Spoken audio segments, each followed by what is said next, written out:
कहानी की शुरुआत में पानी के अंदर एक लड़के को दिखाया जाता है जिसका नाम चुआंग है और फिलहाल उसके दोनों हाथ रस्सी से बंधे होते हैं। लेकिन तभी वो अपने हाथों को खोलकर पानी से बाहर आ जाता है। ये देखकर वहां की बैठी ऑडियंस खुशी से तालियां बजाना शुरू कर देती है। चुआंग एक मशहूर जादूगर है और अपनी ऑडियंस से कहती है कि अगर किसी ने भी उसकी जादूगरी पकड़ ली तो वो उसके टिकट के पैसे वापस कर देगा। जिसके बाद वो अपने अगले परफॉर्मेंस में एक आदमी को बुलाता है और उसे बताता है कि वो स्टेज पर बाइक चलाएगा और अगर उसने एक भी तीर उसे मार दिया तो वो उसके टिकट के पैसे से 10 गुना ज्यादा वापस करेगा। जिसके बाद चुआंग उसे उदाहरण के लिए एक तीर चलाकर दिखाता है, लेकिन वो तीर असली होता है, जिसे देखकर उस आदमी की हवा टाइट हो गई। दूसरी तरफ हम अपनी फीमेल लीड सोहेन को देखते हैं, जो कि एक पुलिस ऑफिसर है। उसे रास्ते में अपना पड़ोसी मीहो दिखता है, जो कि अपने होने वाले बच्चे के लिए बहुत मेहनत कर रहा है क्योंकि उसकी वाइफ प्रेग्नेंट है। तभी वहाँ एक चोर एक बूढ़ी औरत का पर्स लेकर भागता है और सोहेन मीहो की बाइक लेकर उसके पीछे जाती है। दूसरी तरफ चुआंग स्टेज पर बाइक चलाने लगता है और वो आदमी भी चुआंग पर तीर मारना शुरू करता है। बदकिस्मती से उसका पहला और दूसरा तीर खाली जाता है। अब सिर्फ आखिरी तीर बचा था, लेकिन वो उसे चुआंग पर शूट करने के लिए बटन दबाता है। तब मशीन में गड़बड़ी होने की वजह से बटन काम नहीं करता, लेकिन बार बार बटन दबाते रहने की वजह से अचानक से चुआंग को तीर लग जाता है। जिसके बाद वहाँ का स्टाफ उसका हेलमेट हटाकर देखता है, लेकिन वहाँ सिर्फ उसके कपड़े होते हैं। जब सब लोग कपड़े की तरफ देख रहे होते हैं तब चुआंग अचानक से स्टेज के पीछे से आकर हाजिर होता है। ये देखकर पूरा हॉल तालियों की गड़गड़ाहट से भर जाता है। तभी वहाँ उस चोर का पीछा करते हुए सोहेन आती है और वो गलती से चोर समझकर चुआंग को पकड़ लेती है। फिर अपनी गलतफहमी समझ में आने पर सोहेन चुआंग से माफी मांगती है और बताती है कि दरअसल उसके शो में एक चोर घुस आया था और वो एक पुलिस ऑफिसर है। जो सुनकर चुआंग उससे कहता है कि उसने शो में आकर उसका समय बर्बाद किया है, जिसकी भरपाई के लिए उसे मोटी रकम देनी होगी।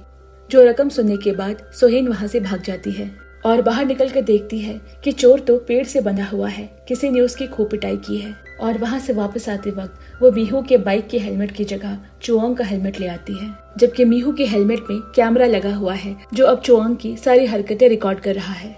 यहाँ जब सोहेन ने मीहू का हेलमेट वापस किया तो वो बताता है कि ये उसका हेलमेट नहीं है, उसके हेलमेट में तो कैमरा लगा हुआ है, यानी कि हेलमेट की अदला बदली हुई है। ये जानने के बाद सोहेन चुआंग का हेलमेट वापस करने उसके पास जाती है। इस दौरान हम एक काला जादू करने वाले को देखते हैं जो एक लड़की के अंदर से भूत बाहर निकाल रहा था कि तभी अचानक वो लड़की उस जादूगर के ऊपर हावी हो जाती है। जिसके बाद वो भूत को बाहर निकालने के लिए उस लड़की को चादर से लपेट देते हैं और चारों तरफ से मशाले जलाना शुरू करते हैं।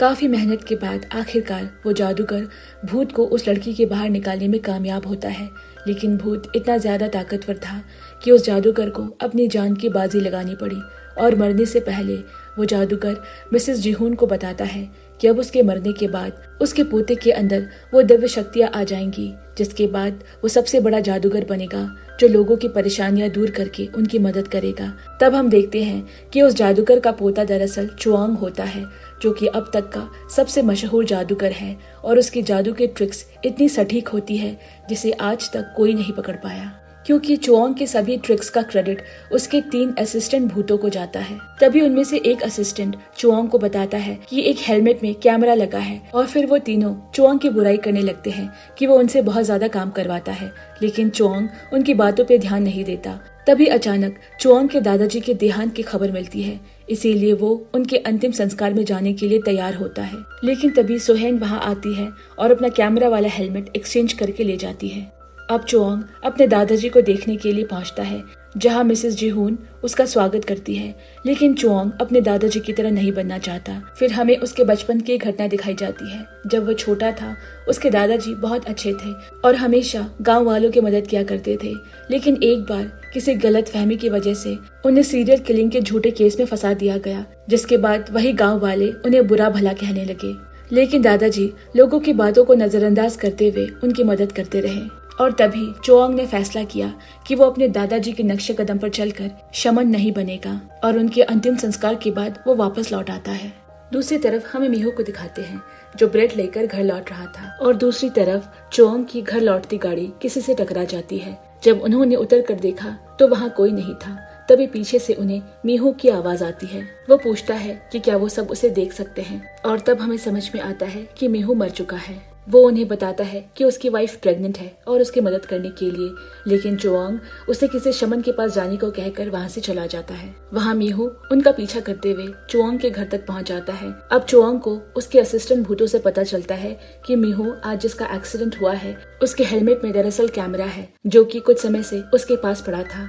अब अपने सीक्रेट्स लीक हो जाने के डर से वो उसे वापस लेने जाता है, और उसी वक्त सुहेन को मीहू की डेड बॉडी मिलने की खबर मिलती है और वो तुरंत वारदात की जगह के लिए निकल पड़ती है।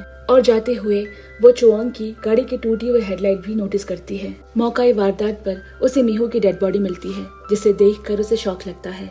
तभी चुआंग भी वहाँ आ जाता है और बताता है कि कल रात मीहू उससे मिला था, जो कि अपनी बीवी के लिए ब्रेड लाने गया था। पास पड़ी एक्सीडेंट हुई बाइक में उसे ब्रेड तो मिलता है, साथ ही पास पड़ी गाड़ी की हेडलाइट के टूटे हुए शीशे भी मिलते हैं, जिसे मिलाकर देखने पर वो चुआंग की गाड़ी की हेडलाइट निकलती है। इससे सुहेन को ये लगता है कि चुआंग ने ही मीहू का एक्सीडेंट किया है। चुआंग उसे समझाने की कोशिश करता है, पर वो उसकी एक नहीं सुनती और गन चला देती है। लेकिन ताज्जुब की बात है कि चावुंग को कुछ नहीं होता, क्योंकि उसके घोस्ट असिस्टेंट बीच में आकर उसे बचा लेते हैं। ये देखकर सुहेन शॉक हो जाती है और चावुंग उसे बताता है कि वह भूतों को देख सकता है। अगले सीन में हमें चुआंग के दादाजी को दिखाया जाता है, जिन्हें चॉय नाम का एंजल मौत के बाद के सफर में ले जा रहा है। अगले दिन एक्सीडेंट के बाद जब सुहेन चुआंग से मिलने उसके पास जाती है, तब वो उसे बताता है कि वो भूतों को देख सकता है, लेकिन सुहेन उसकी बातों पर यकीन नहीं करती। चुआंग अपने तीनों असिस्टेंट को ऑर्डर देता है कि वो सुहेन को सोफे पर एक रोलर कोस्टर राइड दे, और तब जाके सुहेन को यकीन आता है। अब वो दोनों मीहू के घर जाने का डिसाइड करते हैं, क्योंकि चुआंग ने उससे वादा किया है कि वो मीहू के कातिल को पकड़ने में उसकी मदद करेगा, और बदले में वो उसे उसका हेलमेट लाकर देगी, जिसमें उसके घर पे भूतों के होने की रिकॉर्डिंग्स हैं। अब मीहू के घर जाते वक्त गाड़ी के पीछे की खाली सीट्स पर बैठे भूतों से बातें करते हुए चुआंग को देखकर सुहेन को बड़ा अजीब लगता है। अब मीहू के घर पहुंचने के बाद चुआंग उससे कुछ सवाल करता है, जिसके जवाब सुनकर सुहेन को उसकी बातों पर यकीन आता है। जिसके बाद वो मीहू को लेकर एक्सीडेंट साइट पर जाते हैं, जहां थोड़ा जोर डालने पर मीहू को याद आ जाता है कि उसकी एक्सीडेंट एक ब्लैक एसयूवी कार से हुई थी, लेकिन उसकी मदद करने की बजाय उसने उसे बीच जंगल में छोड़ दिया जब वो जिंदा था, और अगर समय पर उसे हॉस्पिटल पहुंचा दिया जाता तो आज वो जिंदा होता। तब चुआंग और सुहेन उस कार नंबर को ट्रेस करते हुए कबाड़ खाने में पहुंचते हैं, लेकिन उन्हें अंदर नहीं आने दिया जाता और उस कार का मालिक देश छोड़कर भागने की फिराक में है। तभी उन्हें कार को क्रश करने की आवाज आती है और वो दरवाजा तोड़कर अंदर चले आते हैं, और वो देखते हैं कि एक्सीडेंट हुई कार को क्रश किया जा रहा है। सुहेन उसके अंदर से हेलमेट को निकालने की कोशिश करती है, पर नाकाम रहती है। इसके बाद वो अंदर जाके वहाँ के मालिक से कल हुए एक्सीडेंट के बारे में पूछताछ करती है, लेकिन वो उसके मुंह पर साफ इनकार कर देता है और उल्टा उसे धमकाते हुए कहता है कि वो पुलिस के सिविल डिपार्टमेंट का मेंबर है और उनके चीफ को भी जानता है। अब कुछ नाप कर पाने की वजह से सुहेन रोने लगती है और मीहू से माफी मांगती है, उसे इंसाफ ना दिला पाने के लिए। ये देखकर चुआंग को अतीत की एक बात याद आ जाती है, जब उसके दादाजी ने कहा था कि खूनी उनके सामने था, लेकिन फिर भी वो कुछ नहीं कर सका।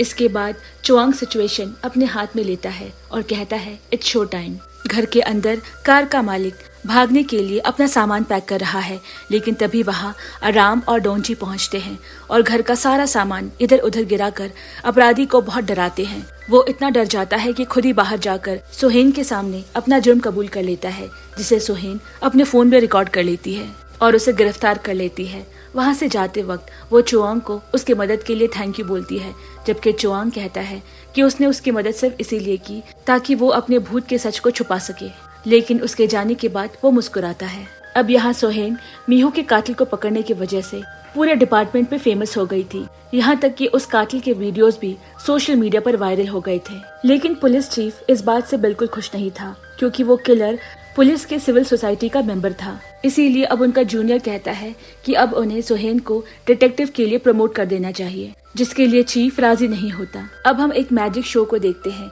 जहाँ का इन्विटेशन चुआंग को मिला था।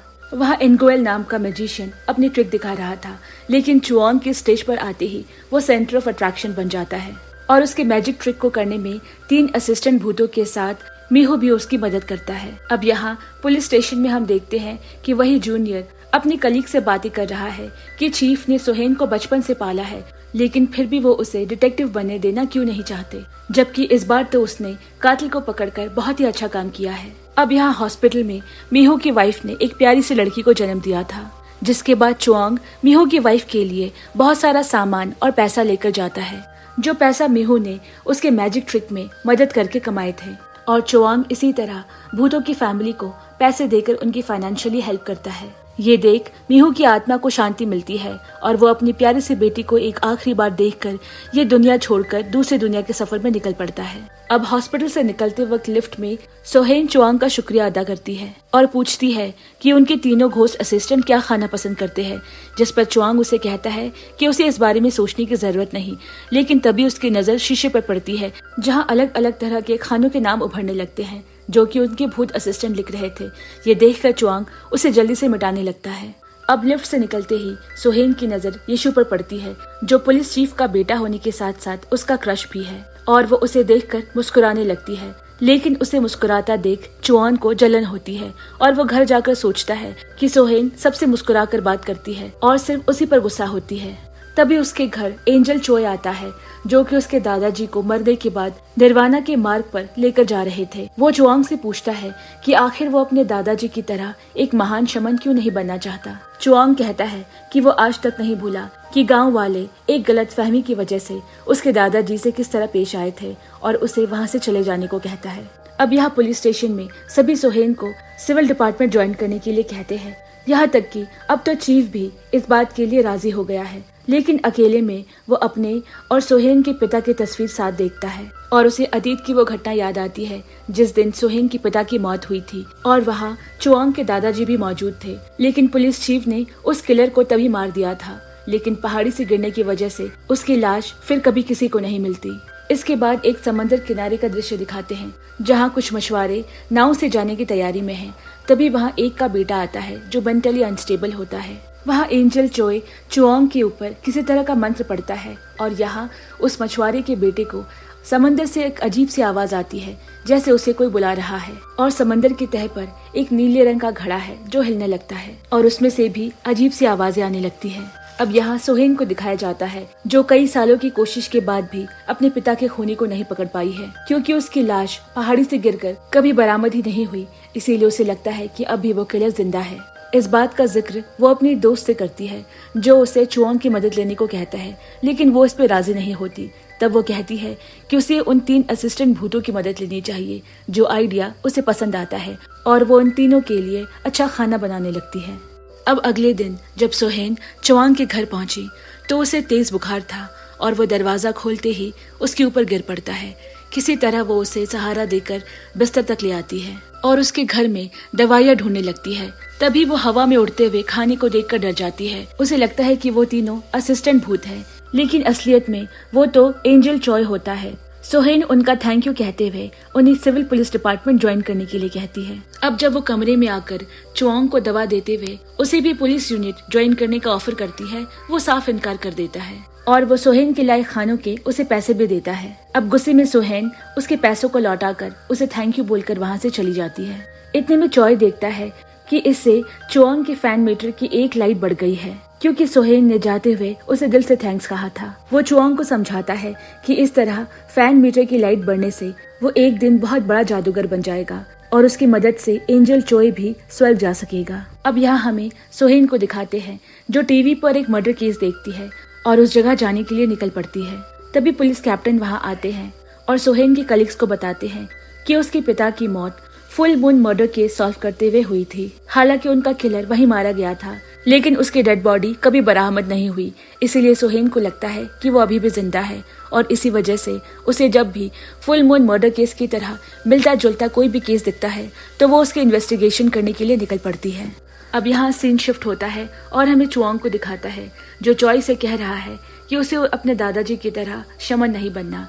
तब चॉय उसे बताता है कि उसे शमन बनने की कोई जरूरत नहीं, उसे बस सोहेन की मदद करनी है और उसे बहुत सारा थैंक यू सुनना है, जिससे उसका फैन मीटर ऊपर जाता जाएगा, जिसके लिए उसे पुलिस यूनिट ज्वाइन करने की जरूरत है। लेकिन चुआंग उसके बात पर राजी नहीं होता। इसके बाद मैजिक शो के दौरान उसे सबक सिखाने के लिए चॉय उसके मैजिक ट्रिक्स फेल कर देता है। इतना ही नहीं, घर पर भी वो तीनों असिस्टेंट भूत मिलकर चॉय के कहने पर चुआंग को बहुत परेशान करते हैं। इन सब से परेशान होकर चुआंग आखिरकार पुलिस यूनिट को ज्वाइन करने के लिए राजी हो जाता है। ये सुनकर सोहेन बहुत खुश होती है और उसे थैंक्स कहती है, जिसे सुनने के बाद एक बार फिर चुआंग के फैन मीटर में लाइट बढ़ जाती है। इसके बाद चुआंग को वेलकम करने के लिए एक सेरेमनी रखी जाती है, जहां वो कहता है कि वो सिर्फ सोहेन के साथ काम करना चाहता है, जिस वजह से पुलिस चीफ को सोहेन को भी उस पुलिस यूनिट में शामिल करना पड़ता है। जिसके बाद पुलिस चीफ का बेटा यीशु और चुआंग के बीच में एक फाइट रखी जाती है। पहले तो चुआंग हवा में बहुत बातें करता है, लेकिन यीशु उसे एक बार में ही पछाड़ देता है, जिसकी वजह से उसे सोहेन के सामने आने से शर्मिंदगी महसूस होती है। अगले दिन लोगों के बीच अवेयरनेस फैलाने के लिए चुआंग कार्टून कैरेक्टर बनता है, लेकिन दरअसल कार्टून मास्क के पीछे किसी और को देखकर सोहेन को गुस्सा आ जाता है और वो उस पे ठंडे पानी की बोतल डाल देती है और उसे खूब बातें भी सुनाती है, जिसके बारे में चॉय को भी पता चल जाता है, क्योंकि चुआंग के फैन मीटर में एक लाइट कम हो जाती है। जिसके बाद सोहेन एक बूढ़े आदमी को देखती है और चुआंग से उस बूढ़े आदमी को घर छोड़ आने के लिए कहती है, लेकिन चुआंग पुलिस चीफ के साथ फोटो खिंचवाने में बिजी होता है।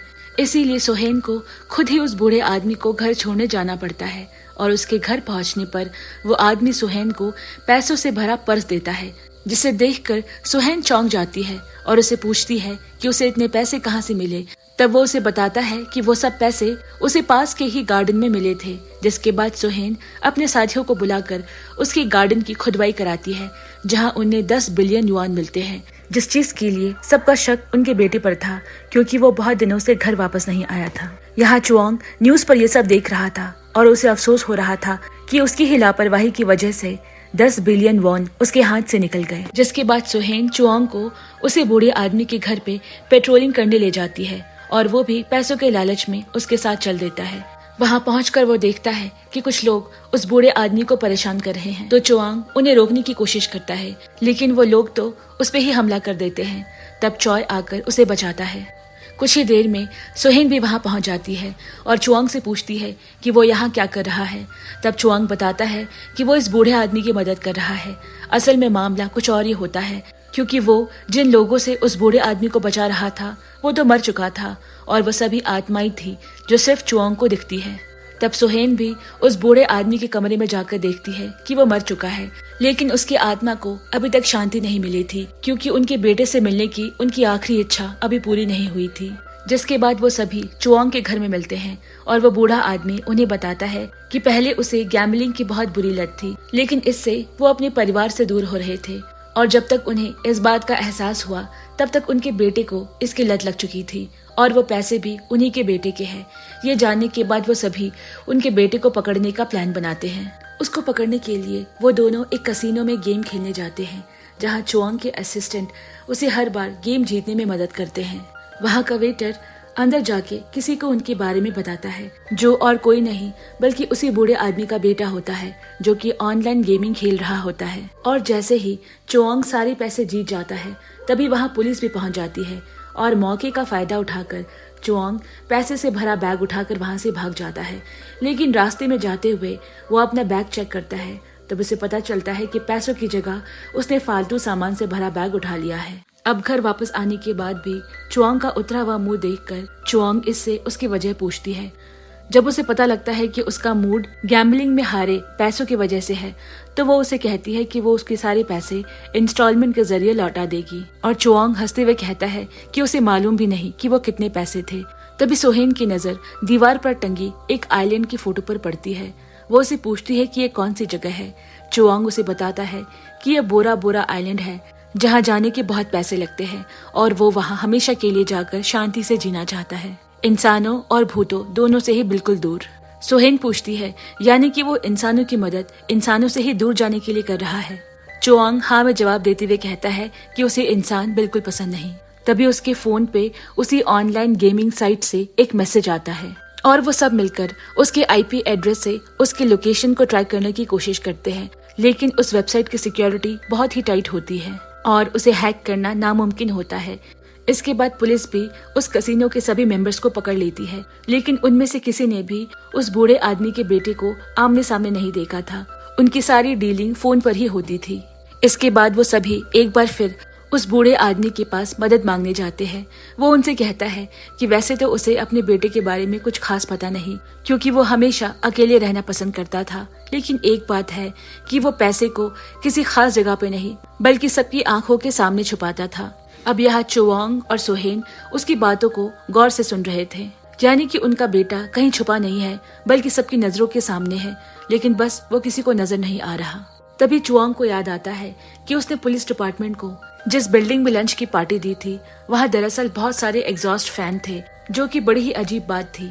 शायद उसने सर्वर की हीट को मेंटेन करने के लिए इतने ज्यादा वेंटिलेशन पाइप्स लगवाए थे। इसीलिए चुआंग चेक करने के लिए अपने तीनों असिस्टेंट को अंदर भेज देता है और उसका शक सही निकलता है। उन्हें किचन में एक सीक्रेट दरवाजा मिलता है। तब चुआन सोहेन को बाहर ही वेट करने के लिए कहता है, जबकि अंदर बैठे उस बूढ़े के बेटे को मालूम होता है कि वो लोग अंदर आने वाले हैं। अब यहाँ अंदर आने के बाद चुआंग चालाकी दिखाने की कोशिश करता है और कहता है कि वो उसे पकड़ने नहीं आया है, लेकिन उसके लिए एक अच्छी डील लाया है और वो उसे छोड़ने के लिए 1 करोड़ रुपए मांगता है, जिसे सुनकर उसका बेटा मुस्कुराने लगता है और वो चुआंग पर हमला कर देता है। यहाँ चुआंग के असिस्टेंट दूसरे कामों में उलझे होते हैं और वो जैसे ही चुआंग पर हमला करने जाता है, सोहेन बीच में आकर उसका बचाव करती है। तभी चुआंग को एक फ्लैशबैक दिखाई देता है जिसमें सोहेन उसे बचाते हुए घायल हो जाती है, लेकिन अब प्रेजेंट में वो दोनों मिलकर उस गैम्बलर को पकड़ने में कामयाब हो जाते हैं, जिसके बाद पूछताछ के लिए उसे पुलिस स्टेशन लाया जाता है। तब वो बताता है कि ये सब सट्टेबाजी उसने अपने पिता से बदला लेने के लिए किया था, क्योंकि वो बहुत ज्यादा जुआ खेलने लगे थे। लेकिन उसे ये पता नहीं था कि उसके पिता को अपनी गलतियों का एहसास हो गया था और उन्होंने बहुत पहले ही ये काम छोड़ दिया था। और जब वो छोटा था तब से ही उसके पिता 20 सालों तक उसका नाम इस्तेमाल करके एंटी गैम्बलिंग ऑर्गेनाइजेशन में पैसे देते रहे थे, लेकिन उसे अपने पिता के इस सच के बारे में यकीन नहीं होता और अब सच पता चलने पर उसे बहुत ज्यादा अफसोस होता है और वह जोर जोर से रोने लगता है। तभी उसके पिता की आत्मा उसे आखिरी बार मिलने आती है और उसे एक अच्छा बाप ना बन पाने के लिए माफी मांगती है और खुद का ख्याल रखने के लिए कहती है, जिसके बाद उसके पिता की आत्मा अब शांति से इस दुनिया में रह सकती थी।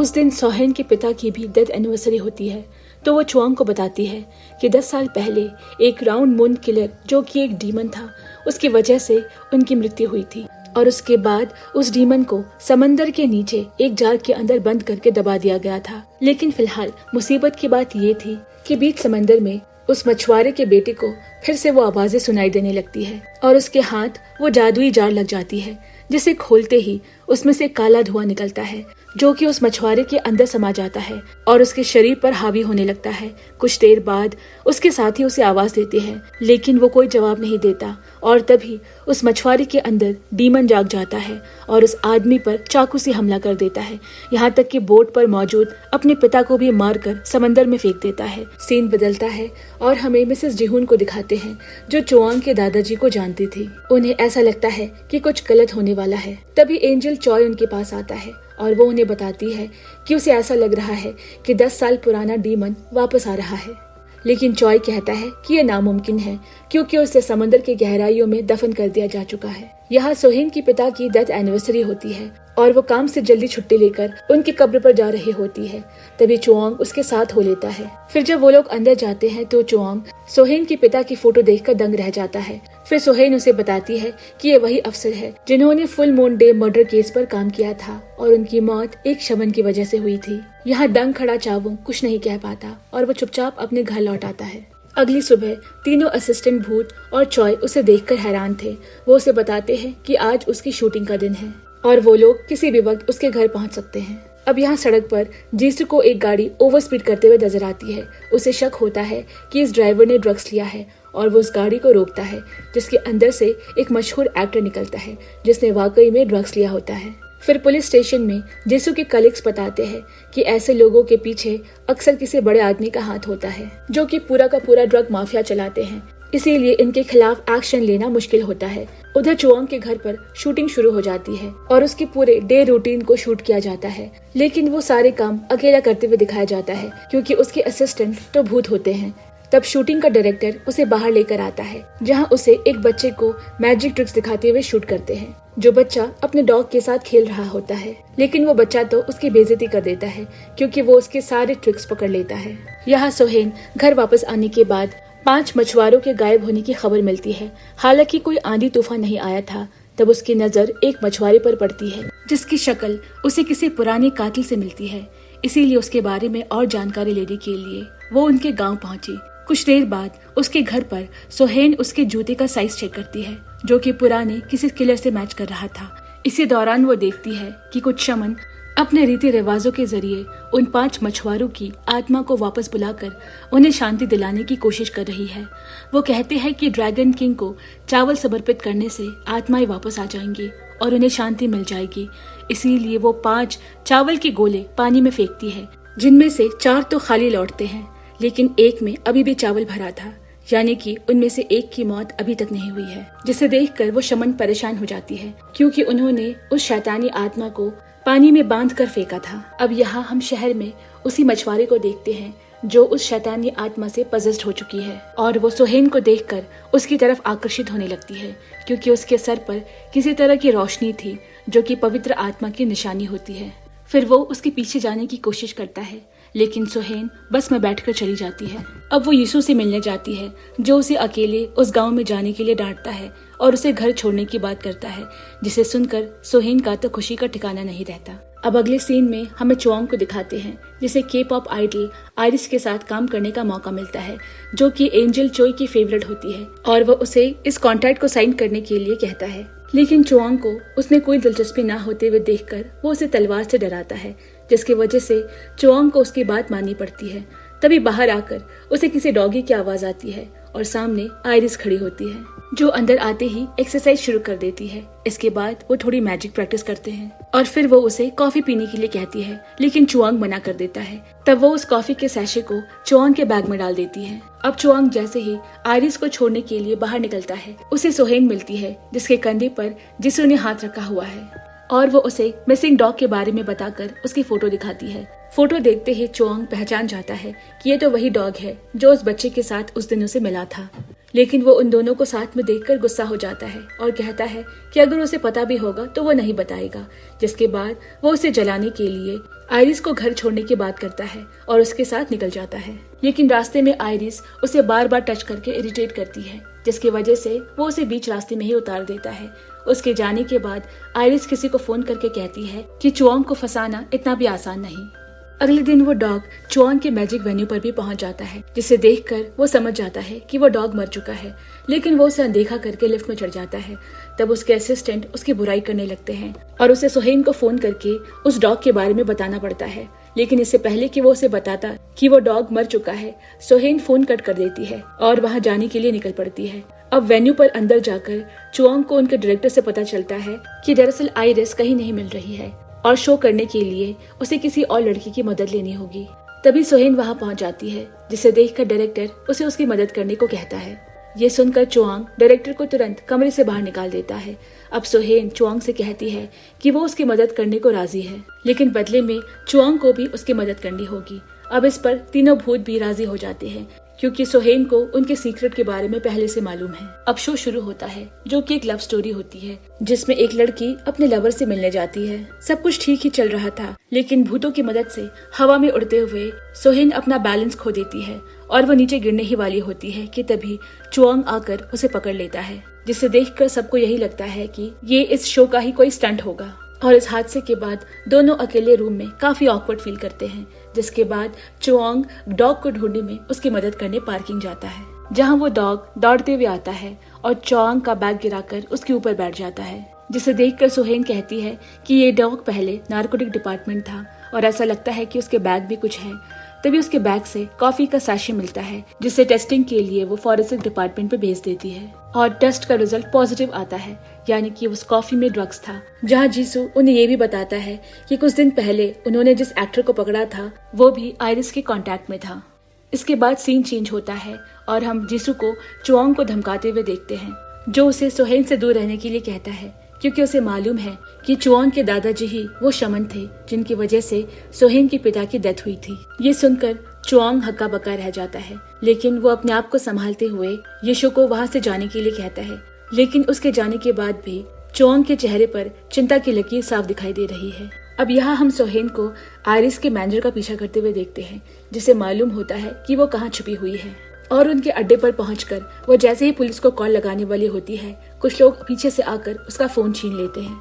मगर उसके साथ ऐसा होते हुए चुआंग की एक असिस्टेंट देख लेती है और उसे तुरंत फोन करके इसकी खबर देती है। इतना सुनते ही चुआंग तुरंत सोहेन को बचाने के लिए उसके पास पहुंच जाता है और वहां पहुंचने पर अपने 2 असिस्टेंट के साथ मिलकर वो उनकी पूरी गैंग को धूल चटा देता है। इतने में यीशु पुलिस टीम को वहां लेकर पहुंच जाता है और सभी क्रिमिनल को अरेस्ट कर लेता है। इस लड़ाई में चुआंग को चोट भी आ जाती है, इसीलिए सोहेन उसे छोड़ने घर जाती है और वहाँ कमरे में दवा ढूंढते हुए गलती से उसे उसके दादाजी की फोटो मिल जाती है, जिसे देखने के बाद वो चुपचाप चुआंग के घर से बाहर आ जाती है। और फिर जैसे ही चुआंग की नजर उसके दादाजी की तस्वीर पर पड़ी, उसे सब समझ आ जाता है। इधर चुआंग अपना घर बेचकर कहीं और शिफ्ट होने के बारे में सोचता है ताकि वो सोहेन को कभी दोबारा न मिल सके, लेकिन उसके सभी साथी उसके घर बेचने के डिसीजन के खिलाफ होते हैं, हालांकि उन्हें सच नहीं पता होता। इसीलिए जब भी कोई उसका घर खरीदने के लिए आता, तब चॉय बाकी असिस्टेंट भूतों के साथ मिलकर उन्हें डराकर भगा देते ताकि वो भूतों के डर से उनका घर न खरीदे। जिसके बाद चुआंग उन सभी को अपने ग्रैंडफादर और सोहेन के डैड के बारे में बताता है और जिसके बाद वो सभी उसका साथ देने के लिए राजी हो जाते हैं। अब यहाँ चॉय मिसेस जिहून से मिलने जाता है और उन्हें बताता है कि उसे ऐसा लगता है कि वो सोहेन को बहुत पहले से जानता है, करीब 2000 साल पहले से, जब से वो इस धरती पर है। तब वो शमन उसे बताती है कि 10 साल पहले उन्होंने जिस शैतान को वश में किया था वो आजाद हो चुका है, इसीलिए उन्हें सावधान रहने की जरूरत है। अब एंजल को भी याद आ चुका होता है कि सोहेन अफसर गो की बेटी है और इसीलिए चुआंग और उसके बीच की गलतफहमी को दूर करने के लिए वो उसके घर जाता है और बार बार बाहर से दरवाजा खटखटाता है, लेकिन दरवाजे पर कोई नहीं होता। तब सोहेन समझ जाती है कि चुआंग के 3 गोस्ट असिस्टेंट में से कोई उसे मिलने आया होगा। अब चोए 10 साल पुरानी गलतफहमी को दूर करने की कोशिश करता है। अफसोस सोहेन को उसकी बातें सुनाई नहीं देती। तब वो उसे उसके लैपटॉप में टाइप करने को कहती है, लेकिन चॉय को टाइप करना भी नहीं आता, इसीलिए मजबूर होके वो वहाँ से चला आता है और घोस्ट असिस्टेंट में से एक से पढ़ना लिखना शुरू कर देता है और उसे 10 साल पुरानी बातों को लिखने के लिए कहता है, जो लिखते लिखते पूरी एक ऑटोबायोग्राफी बन जाती है। जिसके बाद वो घोस्ट असिस्टेंट उसे एक डिवाइस बनाने के बारे में बताती है जो भूतों की फ्रीक्वेंसी को पकड़कर उनकी आवाज को रिकॉर्ड कर सकती है, और वो उस डिवाइस को बनाने में कामयाब भी हो जाती है, जिसे देखकर चॉय को काफी अफसोस होता है कि दुनिया ने एक यंग टैलेंट इतनी जल्दी खो दिया। दूसरी तरफ चुआंग और सोहेन के बीच दूरियां बढ़ती जा रही थी, क्योंकि सोहेन को लगता है कि उसके पिता की हत्या उसके दादाजी की वजह से हुई है और चुआंग ने भी कभी इस गलतफहमी को दूर करने की कोशिश नहीं की। अब एक दिन चुआंग को किसी काम से पुलिस स्टेशन जाना पड़ता है, जहाँ सोहेन की नजर उस पर पड़ती है और वो उसे कहती है कि उसे अपने दादाजी की तरफ से उसे सॉरी कहना चाहिए, जिस पे चुआंग उल्टा उसे कहता है कि उसके पिता उसके दादाजी की मदद लेने आए ही क्यों थे। अब बेचैन होकर सोहेन पुलिस चीफ के पास हकीकत जानने के लिए पहुंचती है, लेकिन वो उसे कुछ नहीं बताता। उल्टा कहता है कि उन्होंने इसकी इन्वेस्टिगेशन ठीक से की थी, इसीलिए उसे बीती बातों को भूलकर आगे बढ़ जाना चाहिए। अब जब निराश होकर सोहेन घर पहुंचती है तो वो अजीब सी आती आवाजों को सुनकर डर जाती है, जो दरअसल उस डिवाइस से आ रही थी जो घोस्ट की फ्रीक्वेंसी को पकड़ सकते हैं। तब चॉय उसे बताता है कि वो पिछले 2000 सालों से किसी एक फैमिली से एक शमन को चुनता आया है ताकि वो उस शैतान को अपने कंट्रोल में रख सके, लेकिन बदकिस्मती से एक दिन वो शैतान बचकर भाग गया और उसने फुल मून किलर को अपने वश में ले लिया। एक तरफ चुआंग के दादाजी उस शैतान को पकड़ना चाहते थे और पुलिस फुल मून किलर को पकड़ना चाहती थी, जो केस दरअसल सोहान के डैड के हाथ में था। इसीलिए दोनों ने मिलकर उसे फुल मून की रात को पकड़ने की कोशिश की। पुलिस उसे बताती है कि उसने अब तक 5 लोगों की जानें ले ली है, लेकिन तभी उस जगह चोरी छुपे पुलिस चीफ आ पहुंचता है, क्योंकि वो भी अपना प्रमोशन करवाना चाहता था। जिसके बाद चुआंग के दादाजी और सोहेन के पिता अपना अपना सामान लेकर अलग हो गए, लेकिन तभी पुलिस चीफ बीच में आ जाता है और किलर को पकड़ने की कोशिश करता है, लेकिन किलर के शरीर में वो शैतान उसे दबोच लेता है और तब सोहेन के पिता ने बीच में आकर चीफ को बचाने के लिए किलर पे गोली चला दी, लेकिन तभी वो शैतान सोहेन के पिता पर हमला कर देता है। ठीक उसी वक्त चुआंग के दादाजी वहां आ जाते हैं और अपने जादू की मदद से शैतान को जार में बंद करने की कोशिश करते हैं, लेकिन अंदरूनी बीमारी की वजह से वो जार को ठीक से बंद नहीं कर पाते और गिर जाते हैं। इसीलिए वो पुलिस चीफ को उस जार का ढक्कन लगाने को कहते हैं, लेकिन वो डर की वजह से एक कोने में दुबक जाता है। तब सोहेन के डैड अपनी पूरी ताकत लगाकर उस जार को बंद करने की कोशिश करते हैं, लेकिन तभी वो शैतान अपनी पूरी जान लगाकर जार के बाहर आ जाता है और सोहेन के डैड को मार देता है। पूरा सच सुनने के बाद सोहेन जोर जोर से रोने लगती है और कहती है कि उसे सच के बारे में बिल्कुल नहीं पता था, उसने सिर्फ चीफ की बातों पर यकीन किया। तब चॉय उसे 10 साल पहले की फोटो दिखाता है जिसमें उसके पिता और चुआंग के दादाजी भी थे। अब सोहेन की 10 साल पुरानी गलतफहमी दूर हो गई थी, इसलिए वो चुआंग के पास जाकर उसे माफी मांगती है और दोनों में सुलह हो जाती है। इस दौरान हम एक आदमी को देखते हैं जो नहाने के बाद रेडी होकर घर से निकल रहा होता है। तभी वो खुद को शीशे में देखता है और उसे एक अलग रिफ्लेक्शन दिखता है। तब उसे एहसास होता है कि उसके शरीर में किसी शैतान का साया है, क्योंकि उसका दिमाग और उसका शरीर उसके कंट्रोल में नहीं था। वो अजीब तरह से हरकतें कर रहा था। तभी वो आदमी खुद को सीधा साधा बताकर उस शैतान से खुद को छोड़ने के लिए कहता है। तब वो शैतान उसे कहता है, क्या तुम वाकई में सीधे साधे आदमी हो? क्या तुम भूल गए कि तुमने कितने लोगों को दुख पहुंचाया है? जिसके बाद वो शैतान उसके शरीर को कंट्रोल करने लगता है और उस वक्त ना तो वो पूरी तरह इंसान रहता है और ना ही शैतान। और वो शैतान उससे ये भी कहता है कि पूर्णिमा की रात आने वाली है, अब उसे 7 स्टार का शिकार करना होगा। यहाँ हमें पता लगता है कि शैतान का कनेक्शन सोहेन से भी जुड़ा होता है, क्योंकि सोहेन के कॉलर बोन के पास 7 स्टार का निशान बना हुआ था। दूसरी तरफ चॉय भी सोहेन के शरीर में 7 स्टार का निशान बना हुआ देखता है और ये दूसरी बार था जब चॉय ने उसकी बॉडी पर वो 7 स्टार का निशान देखा था, जिसे देखने के बाद चॉय को याद आता है कि सोहेन पिछले जन्म में एक राजकुमारी थी और चुआंग सोहेन एक दूसरे से प्यार करते थे, इसीलिए वो दोबारा इस लाइफ में एक दूसरे को मिले हैं। और पिछले जन्म का तनाव उन दोनों में सुलझा नहीं था और उन दोनों के बीच कभी न सुलझने वाले तनाव की वजह सिर्फ चॉय ही होता है। और जब भी वो किसी जन्म में दोबारा मिलते हैं तब हर बार एक शैतान पैदा होता है। तब चॉय को लगता है कि अगर उन दोनों के बीच का प्यार जितना ज्यादा दिनों तक रहेगा तो शैतान खुद ब खुद खत्म हो जाएगा। इसीलिए चॉय सोहेन पर नजर रखने लगता है और किसी को भी उसके करीब नहीं आने देता और साथ ही वो चुआंग पर भी नजर रखता है। जिसके बाद वो तीनों घोस्ट से मिलता है और चुआंग को रोमांटिक पार्टनर से डील करने का तरीका सिखाने के लिए कहता है। तब डोंगची उसे बताता है कि चुआंग सोहेन को पसंद तो करता है लेकिन हर बार मना कर देता है। तब चॉय ने बताता है कि इस फेस को डिनाइल फेस कहते हैं और इसी तरह वो एक दूसरे को सजेशन देते हैं और अगले दिन वो सब चुआंग को सिखाने के लिए उसे अपने साथ बिठा लेते हैं। और उनमें से एक असिस्टेंट उन्हें बताता है कि अधिकतर लड़कियों को लड़कों के लुक्स को नहीं देखती, बल्कि वो देखती है कि सामने वाला लड़का उनकी कितनी केयर कर सकता है। और दूसरा असिस्टेंट कहता है कि चुआंग को लड़कियों का दिल जीतने के लिए कोई गाना सीखना होगा। इस दौरान हम देखते हैं कि किलर एक स्टोर में जाता है जहाँ मिन्सो नाम की औरत उसका ध्यान खींचती है, क्योंकि उसके पास भी डिवाइन सोल होती है। जिसके बाद ग्रीम रीपर हॉस्पिटल में मिन्सो की मरती हुई आत्मा को अपने साथ ले जाने के लिए आता है, लेकिन मिन्सो की आत्मा उस वक्त जाने से मना करती है और साथ ही खुद के साथ हो रही नाइंसाफी की वजह से लड़ने भी लगती है। तभी वहाँ चुआंग आ पहुँचता है और उन दोनों को शांत कराता है। जिसके बाद ग्रिम रीपर बाद में आने के लिए बोलकर चला जाता है, क्योंकि मिनसुक बिना इंसाफ हुए मरना नहीं चाहती। मिनसुक एक चैरिटी ऑर्गेनाइजेशन चलाती है और उसकी 1 साल पहले ही शादी हुई थी, जिसमें उसका हस्बैंड भी उसके साथ साथ बाकी सभी चीजों को मैनेज करता है। लेकिन 2 दिन पहले ही मिनसुक ने पुलिस से खुद की सेफ्टी के लिए हेल्प मांगी थी, क्योंकि एक घमंडी आदमी उनकी डे केयर की जमीन को खरीदना चाहता है और ना बेचने पर वो उसे जान से मारने की धमकी भी देता है। लेकिन वो जमीन उसके पिछले हस्बैंड और बेटे की यादों से जुड़ी थी, जो एक कार एक्सीडेंट में मारे गए थे। इसीलिए मिनसुक उस जमीन को बेचने से मना कर देती है। तब मिनसुक का हस्बैंड उससे कहता है कि क्यों ना इस जमीन को बेच दिया जाए और इसके बदले में कहीं और शिफ्ट हो जाए, ताकि बाकी की जिंदगी सुकून से गुजार सके। जिसके बाद मिनसुक पूरा दिन बिजी हो जाती है और उसकी बातों पर ज्यादा ध्यान नहीं देती।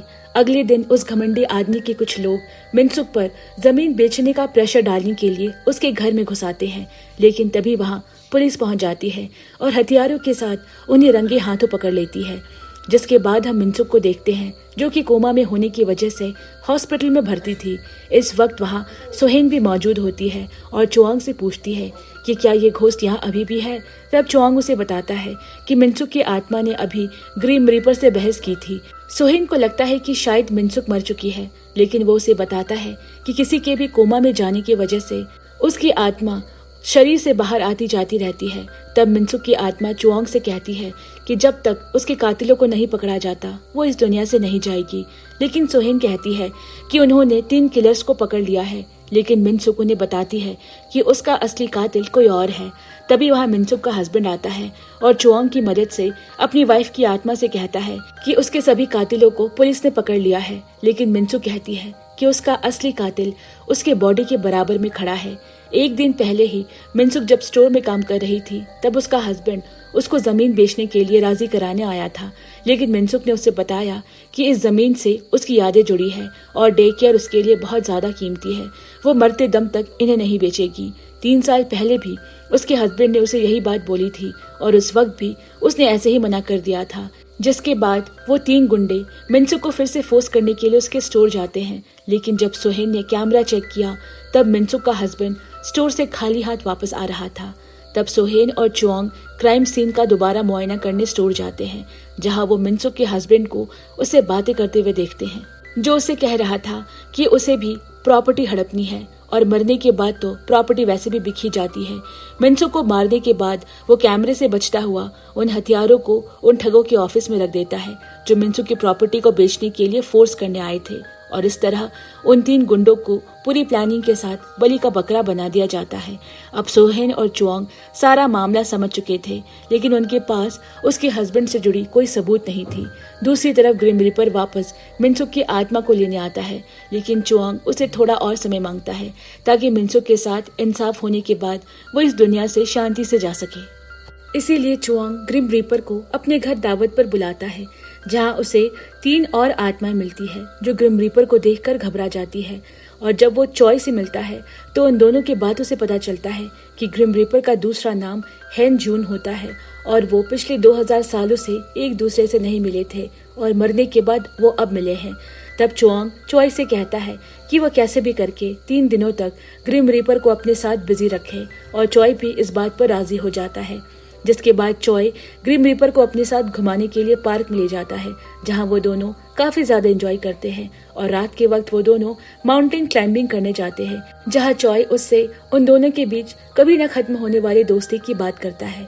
अगले दिन हॉस्पिटल में मिनसुक मरने का नाटक करती है। ये देखकर उसका हस्बैंड जोरों से रोने लगता है, लेकिन कुछ ही देर बाद वो हंसने लगा। लेकिन उसे ये नहीं पता होता कि ये सब उसे फंसाने के लिए एक जाल है। हॉस्पिटल से बाहर आकर वो मिनसुक की प्रॉपर्टी को बेचने की तैयारी करने लगता है और ट्रांजैक्शन करने के लिए होटल के एक रूम में जाता है। जैसे ही मिनसुक का हस्बैंड कॉन्ट्रैक्ट पेपर पर साइन करने वाला था, तभी दोनों असिस्टेंट भूत उन दोनों के बीच झगड़ा लगवा देते हैं और सब कुछ रिकॉर्ड करने लगते हैं। घर पर बैठे सोहेन और चुआंग भी उन दोनों के बीच जो कुछ भी हो रहा था वो सभी फोन पर देख रहे थे। इधर उन दोनों के बीच का झगड़ा इतना ज्यादा बढ़ जाता है कि एक दूसरे को पुलिस बुलाने की धमकी देने लगते हैं। लेकिन कुछ ही देर बाद पुलिस खुद ही वहां पहुंच जाती है, जिसे देखकर मिनसुक का हस्बैंड डर कर वहां से भागने लगता है। भागते हुए वो होटल की छत तक पहुंच जाता है और छत से कूदने की धमकी देने लगता है, लेकिन गलती से उसका पैर फिसल गया और वो छत से नीचे गिर जाता है। हालांकि मामला अभी खत्म नहीं हुआ था। मिनसुक को लगता है कि सब कुछ ठीक हो गया है और वो अपने ही शरीर को अलविदा कहने लगती है। उसे इस दुनिया में आने का कोई भी पछतावा नहीं, क्योंकि वो पूरी जिंदगी पॉजिटिव रहती थी। साथ ही वो सोहेन और चुआंग को भी शुक्रिया अदा करती है और अपनी प्रॉपर्टी को डे केयर में डोनेट करने को कहती है और सोहेन से कहती है कि जब भी उसके पास टाइम हो वो उसके बच्चों से जाकर मिले और उन्हें टाइम से खाना खाने को कहे। मिनसुक की बातें सुनकर ग्रिम रीपर भी इमोशनल हो जाता है। तभी वहां उसका हस्बैंड की आत्मा भी आ जाती है और मिनसुक को प्रॉपर्टी डोनेट करने के लिए डांटने लगता है। लेकिन इस बार मिनसुक उस पर गुस्सा करने लगती है और उन दोनों के बीच बहस हो जाती है। तभी ग्रिम रीपर उन दोनों को बहस करने से रोकता है और अपनी लाइफ और डेथ की बुक को निकालकर उन दोनों का नाम देखने लगता है। उनका नाम 3 बार दोहराने से उनकी आत्मा पूरी तरह उनके शरीर से निकल जाएगी। सबसे पहले मिनसुक के हस्बैंड का नाम दोहराने लगता है, जिसे देखकर वो ग्रिम रीपर पर गुस्सा करने लगता है और अपने नाम को बुक में देखकर उदास हो जाता है। हालांकि ग्रिम रीपर को मिनसुक का नाम दोहराने की कोई जरूरत नहीं होती। तब ग्रिम रीपर उसे बताता है कि उसके साथ 300 बच्चों की दुआएं हैं और अभी उसका मरने का वक्त नहीं हुआ है।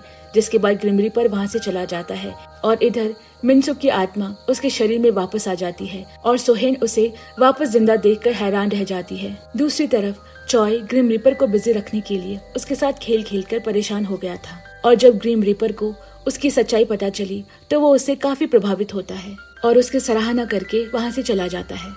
इस दौरान हम फुल मून किलर को देखते हैं जो धीरे धीरे सोहेन और चुआंग के पिछले जन्मों के रहस्य को खोलता जा रहा था, जिसमें चुआंग ने खुद ही सोहेन को जान से मारा था। चाओवुंग और चोय को दिखाते हुए होती है, जहाँ चाओवुंग उसे कह रहा होता है कि उसे लोगों की मदद करके अजीब सी खुशी मिल रही है। शायद इसी वजह से उसके दादाजी लोगों की मदद किया करते थे। और तभी उसके तीनों भूत असिस्टेंट अलग अलग खाने के डिशेस लेकर आ जाते हैं और चाओवुंग उन्हें देखकर पहली बार मुस्कुराता है, मानो कि वो उसका परिवार हो। अगले सीन में हम उस शैतानी आत्मा को चुआंग की तस्वीर होर्डिंग पर लगी देखकर मुस्कुराते हुए देखते हैं और वो अतीत याद करता है जब कोई कहता है कि चुआंग ने सोहेन को मार दिया और अब इतने सालों बाद दोनों ने पुनर्जन्म लिया है, और वो ये सोचकर शैतानी हंसी हंसता है। अब अगले दिन यीशु सोहेन के पास आता है और अपने प्यार का इजहार करना चाहता है, लेकिन उसके पास बैठे भूत असिस्टेंट उसे कुछ भी बोलने से रोकने के लिए उसका मुंह बंद कर देते हैं। लेकिन ना चाहते हुए भी वो दोनों एक दूसरे के करीब आ जाते हैं। तब उनमें से एक असिस्टेंट उन दोनों की फोटो खींचकर चुआंग को भेज देता है, जिसे देखकर उसे बहुत तकलीफ होने लगती है और वो चॉय को मदद के लिए कहता है। जिसके बाद वो भूत असिस्टेंट्स के साथ उनके पीछे पीछे बॉलिंग एले तक जाता है, जहाँ सोहेन और हिसू को साथ देखकर उसे बड़ी जलन होती है और वो हिसू को मैच खेलने के लिए चैलेंज कर देता है। मैच के दौरान हिसू बार बार बॉल से सारे पेन्स गिरा रहा था, लेकिन चुआंग एक भी बार पेन्स नहीं गिरा पाता और जल्द ही वो हिसू से हार जाता है। ये देखकर चुआंग को अब और ज्यादा जलन महसूस होने लगती है, इसलिए वो दोबारा से मैच करने को कहता है और इस बार वो अपने तीनों असिस्टेंट की हेल्प लेता है। चुआंग जैसे कि पहली बॉल शॉट करता है तब सारे पेन्स गिर जाते हैं। ये देखकर वहाँ बैठे सभी लोगों की आंखें फटी की फटी रह जाती है। अब एक एक करके वो हर बार सभी पेन्स को गिरा देता और जब हिसू के बॉल शॉट करने की बारी आती तब तीनों घोस्ट मिलकर कभी उसकी बॉल को बीच में रोक देते और कभी गलत डायरेक्शन में घुमा देते, जिसे देखकर हिसू को लग रहा था कि शायद वो भूत है, लेकिन सोहेन को एहसास हो गया था कि कुछ गड़बड़ हो रही है। इस दौरान हम तीनों घोस्ट को देखते हैं जिनको चुआंग के जीतने का हर्जाना भुगतना पड़ता है, क्योंकि मैच के दौरान उन सबको बहुत चोटें लगती है और वो एक दूसरे से कहते हैं कि मरने के बाद भी उन्हें सुकून नहीं मिला है। अपने असिस्टेंट को इस हालत में देखकर चॉय भी आराम से नहीं बैठता और अपनी पूरी पावर से पूरे मैच स्टेशन को ही उड़ा देता है। अब बाहर निकलकर वो तीनों घोस्ट और चॉय मिलकर चुआंग को चढ़ाने लगते हैं, क्योंकि उन्होंने सोहेन के लिए खरीदी उसकी रिंग देख ली थी। लेकिन चुआंग कहता है कि वो दरअसल किसी और का है और वो उसके मालिक को उसे लौटा देगा, कहकर वो रिंग उनसे छीनकर वहाँ से भाग जाता है और वो हिशु और सोहेन को ढूंढने लगता है ताकि वो उसे पहले प्रपोज कर सके।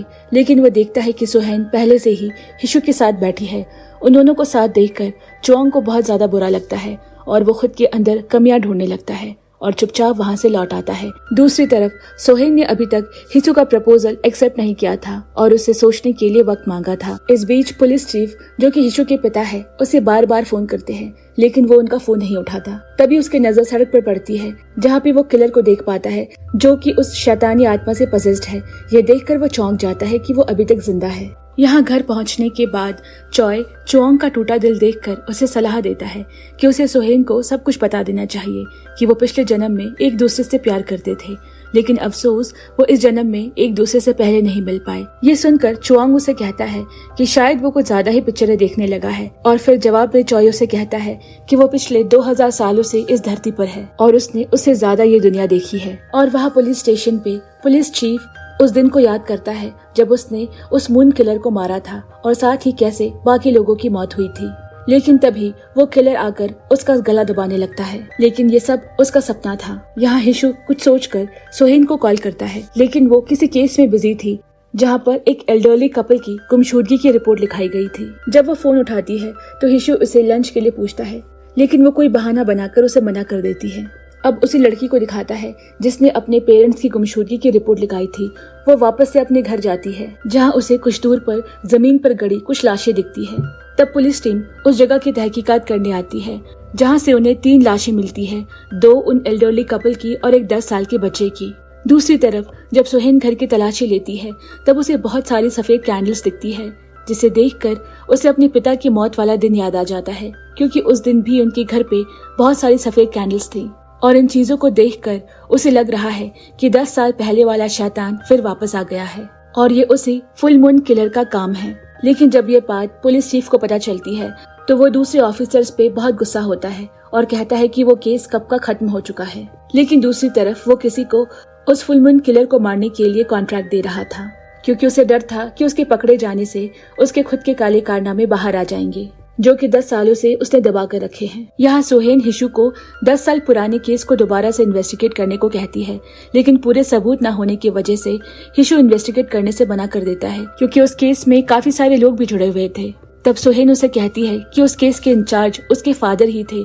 तभी वहाँ बैठा दूसरा पुलिस ऑफिसर उस पर चलाते हुए कहता है कि फिलहाल उसे जिंदा लोगों के बारे में सोचना चाहिए, और वैसे भी पुलिस चीफ ने उस किलर को अपने हाथों से मारा था। लेकिन सोहेन को तो सच्चाई पता होती है, इसीलिए वो चुपचाप वहाँ से चली जाती है। जिसके बाद सोहेन ये सारी बातें चुआंग और चॉय को बताती है, और तब चॉय उन्हें बताता है कि वो शैतान जिसे कई साल पहले समंदर की गहराइयों में दबा दिया गया था, वो वापस सतह पर आ गया है। और फिर वो खुद उस क्राइम सीन का मुआयना करने के लिए जाता है, जहाँ पर जाके उसे यकीन हो जाता है कि ये उसी शैतान का काम है। और वो उन्हें ये भी बताता है कि कैसे उस शैतान ने उस बच्चे को मारा था उसके डिवाइन सोल के लिए। जिसके बाद वो तीनों उस लेडी शमन के पास मिलने जाते हैं, जो उन्हें बताती है कि सोहेन के पास भी वो डिवाइन पावर है, इसीलिए उसे भी सावधान रहने की जरूरत है। इस बीच सोहेन को पुलिस स्टेशन से कई कॉल आते हैं और चॉय उसे बाहर छोड़ने जाता है। और यहाँ कमरे में लेडी शमन चुआंग को उसके दादा की पोजीशन संभालने को कहती है, क्योंकि उसके अलावा ये काम और कोई नहीं कर सकता। जिसके बाद चुआंग मिसेस जून को एक पुरानी घटना के बारे में बताता है, जब उसका कुछ लड़कों के साथ झगड़ा हुआ था और वो उसे मारने के लिए उसके घर आ गए थे। तब गलती से शैतान का जार टूट गया था, जिसकी वजह से काफी ज्यादा परेशानियों का सामना करना पड़ा था, और वो उन सब का जिम्मेदार खुद को मानता आ रहा है। मिसेस जिहून उसे समझाती है कि उसमें उसकी कोई गलती नहीं। दूसरी तरफ कुछ कॉन्ट्रैक्ट किलर्स उस किलर को मारने बाइक लेकर पहुंच जाते हैं, लेकिन वो किलर बिल्कुल शांत लग रहा था। जैसे ही पुलिस को इसकी खबर मिलती है, वो बिना वक्त जाया किए किलर को पकड़ने के लिए निकल जाते हैं। लेकिन उनके पहुंचने से पहले ही वो सभी कॉन्ट्रैक्ट किलर जमीन पर चित पड़े थे और वो किलर बीच में खड़ा था। तब सोहेन उसे पकड़ लेती है, लेकिन उसका शरीर पूरी तरह ठंडा है। हालांकि पुलिस के पहुंचने से थोड़ी देर पहले ही चॉय किलर के पास पहुंच गया था और उन दोनों के बीच जंग हो जाती है। काफी देर तक लड़ाई होने के बाद आखिर चॉय उसे अपने कब्जे में कर लेता है। तब शैतान चॉय से कहता है कि कब तक भव्य शक्तियों का गुलाम बनकर रहेगा, और चॉय को उसके अपनों से उसे छीनने के लिए दोषी ठहराता है और उसकी आत्मा को भी कैद करने का दोषी ठहराता है। जिसके बाद इन दोनों के बीच फिर से लड़ाई शुरू हो जाती है और दोनों ही बुरी तरह घायल हो जाते हैं, और साथ ही चॉय की दिव्य शक्तियां कम होने लगती है। दूसरी तरफ शमन भी चॉय की जान खतरे में देखकर उससे मिलने चली आती है, और उस वक्त उसका शरीर धीरे धीरे गायब होने लगा था। और ये सब इसीलिए हुआ था क्योंकि चुआंग ने चॉय के साथ जुड़ने से इनकार कर दिया था, जिस वजह से चॉय लड़ाई के दौरान अपनी पूरी शक्तियों का इस्तेमाल नहीं कर सका। तब चॉय अपनी आखिरी सांस लेते हुए चुआंग से खुद की रक्षा करने के लिए कहता है, क्योंकि शैतान का अगला निशाना चुआंग ही है। इसीलिए वो उससे विनती करता है कि वो किसी भी तरह खुद को चोट ना पहुंचाए, क्योंकि शैतान उसके शरीर पर कब्जा कर सकता है। जिसके बाद चॉय का शरीर एक धुएं की तरह गायब हो गया। वापस से हम देखते हैं कि सोहेन ने जिस आदमी को पकड़ा था वो कोई किलर नहीं था, बल्कि एक अंडरवर्ल्ड गैंग का मेंबर था। हालांकि उसे पूछताछ करने पर वो उसे चुआंग के बारे में बताता है, और अब चुआंग के बारे में सुनते ही सोहेन को लगता है कि शायद वो किसी मुसीबत में है, इसीलिए वो उसे तुरंत मिलने उसके घर जाने लगती है। और कुछ देर बाद चुआंग को उसके घर पर सुरक्षित देखने के बाद ही सोहेन को सुकून मिलता है। तब चुआंग उसे बताता है कि चॉय और शैतान के बीच लड़ाई होने के बाद से दोनों की ही शक्तियां कम हो गई है, इसीलिए वो कुछ वक्त के लिए सुरक्षित है। तब सोहेन उससे कहती है कि शायद किलर को पकड़ने का यही अच्छा मौका है, लेकिन चुआंग उससे कहता है कि अगर शैतान ने किसी पुलिस ऑफिसर की बॉडी को अपने कब्जे में कर लिया तो और ज्यादा काम खराब हो जाएगा। इसीलिए सोहेन अपनी और चुआंग की सुरक्षा के लिए कुछ दिनों तक उसके घर में शिफ्ट हो जाती है। चुआंग के घर में शिफ्ट होने के बाद सोहेन को सोफे पर सोना पड़ता है, क्योंकि चुआंग ने घर में लिविंग रूम ही नहीं बनवाया था। और शिफ्ट होने के बाद पहले ही दिन उन दोनों के बीच खाने को लेकर बहस होने लगती है। जिसके बाद सोहेन रात भर चुआंग के घर के बाहर की हरकतों पर नजर रखती है, और दूसरी तरफ वो शैतान किलर से कहता है कि उसे 7 स्टार वाले एक डिवाइन सोल को ढूंढना होगा। वही टेरेस पर नजर रखते हुए सोहेन की आंख लग जाती है और चावुंग उसे उठाकर अंदर ले आता है। तभी कहानी फ्लैशबैक पर जाती है, जहाँ चुआंग सोहेन को देखकर बहुत खुश है, और दूसरे ही पल वो एक जेल में होता है तब हेजे नाम का आदमी उसे आकर कहता है कि राजकुमारी उससे नफरत करती है और इस सपने के टूटने के साथ ही चुआंग की नींद खुल जाती है। अब यहाँ चुआंग जल्दी से खाना बना रहा होता है, जिसके बाद उसे सोहेन को पिकअप करने जाना है और सोहेन अपने जूनियर के साथ नाइट पेट्रोलिंग पर होती है, जहाँ दूर से उस किलर की नजर सोहेन पर पड़ जाती है, जिसके सर पे डिवाइन सोल की लाइट चमक रही होती है और वो उसका पीछा करने लगता है। इसकी भनक लगते ही सोहेन सबसे पहले अपने जूनियर पुलिस ऑफिसर को दूसरी तरफ जाने के लिए कहती है और किलर को अपने पीछे आने देती है, जहां वो उसका सामना एक टनल में करती है और उसे कन्फ्रंट करती है, जहां वो आदमी फुल मुंडे किलर होने की बात को एक्सेप्ट करता है, जिसकी पूरी वारदात सोहेन की बॉडी कैम पे रिकॉर्ड हो रही थी। अब जैसे ही वो उसकी तरफ बढ़ने लगता है, पीछे से सोहेन का जूनियर उस पे हमला कर देता है, लेकिन उस छोटे से हमले से उसका कुछ नहीं बिगड़ने वाला। जूनियर पुलिस ऑफिसर को निपटाने के बाद वो सोहेन की तरफ बढ़ता है, लेकिन अचानक उसका चेहरा देखकर वो थम जाता है और वहाँ से भागने लगता है। अब सोहेन तुरंत अपने जूनियर ऑफिसर को हॉस्पिटल पहुंचाती है और पुलिस डिपार्टमेंट में इसकी खबर करती है, जहां चुआंग भी मौजूद था और उसे इस बात की खबर मिलते ही वो उससे मिलने के लिए निकल जाता है। अब यहाँ हॉस्पिटल में पुलिस ऑफिसर हिशु भी पहुंचता है, जो उन दोनों ऑफिसर से बात करने के बाद उनके बॉडी कैम की रिकॉर्डिंग को भी चेक करता है, जहाँ पे उस आदमी ने फुल मून डे किलर होने की बात की गवाही दी है। जिसके बाद वो वहाँ से निकलने लगता है, लेकिन गेट पर उसकी मुलाकात चुआंग से हो जाती है, जो सोहेन से मिलने आया होता है और उसे सही सलामत देखने के बाद ही उसकी सांस में सांस आती है। यहाँ हिसू सीधा अपने पिता पुलिस चीफ के पास गया होता है और उनसे फुल मून डे किलर के बारे में पूछता है, क्योंकि उनके मुताबिक तो उन्होंने उसे अपने हाथों से मारा था। अब उनके चेहरे की उड़ी रंगत को देखकर हिशु को उन पर शक होने लगता है, जिसके बाद पुलिस चीफ अपने बेटे को 10 साल पहले हुई सारी सच्चाई बता देता है कि किस तरह उन्होंने अपने प्रमोशन की लालच की वजह से अपने दोस्त को मरने दिया था और उस भले शमन को फंसा दिया था। सच जानने के बाद हिशु के पैरों तले की जमीन खिसक जाती है कि उसके पिता ने इतनी बड़ी पोजीशन झूठ और फरेब के दम पर हासिल की है, जिससे हिशु को अपने पिता से नफरत हो जाती है। लेकिन पुलिस चीफ उसे ये बात किसी को भी ना बताने के लिए कहता है, क्योंकि इससे उनकी बहुत बदनामी होगी। लेकिन अगले ही दिन पूरी मीडिया उनसे फुल मून डे किलर के बारे में सवाल पूछने लगती है, क्योंकि हिशु ने सब कुछ पब्लिक कर दिया था। एक तरफ पूरी पुलिस फोर्स उस किलर को पकड़ने के लिए लग जाती है, दूसरी तरफ सोहेन भी उन 3 असिस्टेंट भूतों की मदद से ये काम कर रही थी। वहीं लेडी शमन मिसेस जिहोन भी चॉय को वापस लाने के लिए रिचुअल्स कर रही थी। अब यहाँ जब सोहेन घर वापस आती है तो उसे तीनों भूत कुछ अलग तरीके से बर्ताव करते हुए नजर आते हैं और तब उसे समझ में आता है कि चुआंग उस किलर को पकड़ने के लिए अकेले ही निकल गया है। ये पता लगते ही वो चुआंग के पास जाने लगती है, लेकिन वो तीनों भूत उसे पकड़कर एक कमरे में बंद कर देते हैं और वो रोते हुए कहती है कि वो तीनों चुआंग को अकेले जाने कैसे दे सकते हैं। जिसके बाद चुआंग किलर को पकड़ने के लिए उसके लोकेशन पर पहुंच जाता है और उसे बाहर लाने के लिए ललकारने लगता है। तब शैतान बाहर आता है और उस वक्त हमें चुआंग के पिछले जन्म के बारे में पता चलता है, जब प्रिंसेस यानी सोहेन ने सबके सामने चुआंग से अपने प्यार का इजहार किया था और उस वक्त चुआंग के अंदर हवा और बारिश को कंट्रोल करने की शक्तियां थी।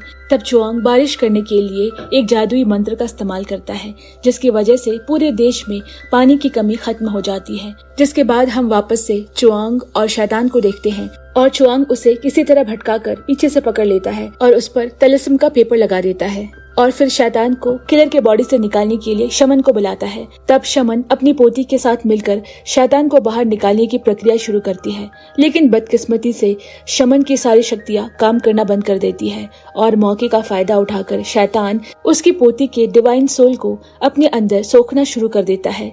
तब चुआंग शैतान को रोकने की कोशिश करता है, लेकिन उसका कोई फायदा नहीं होता।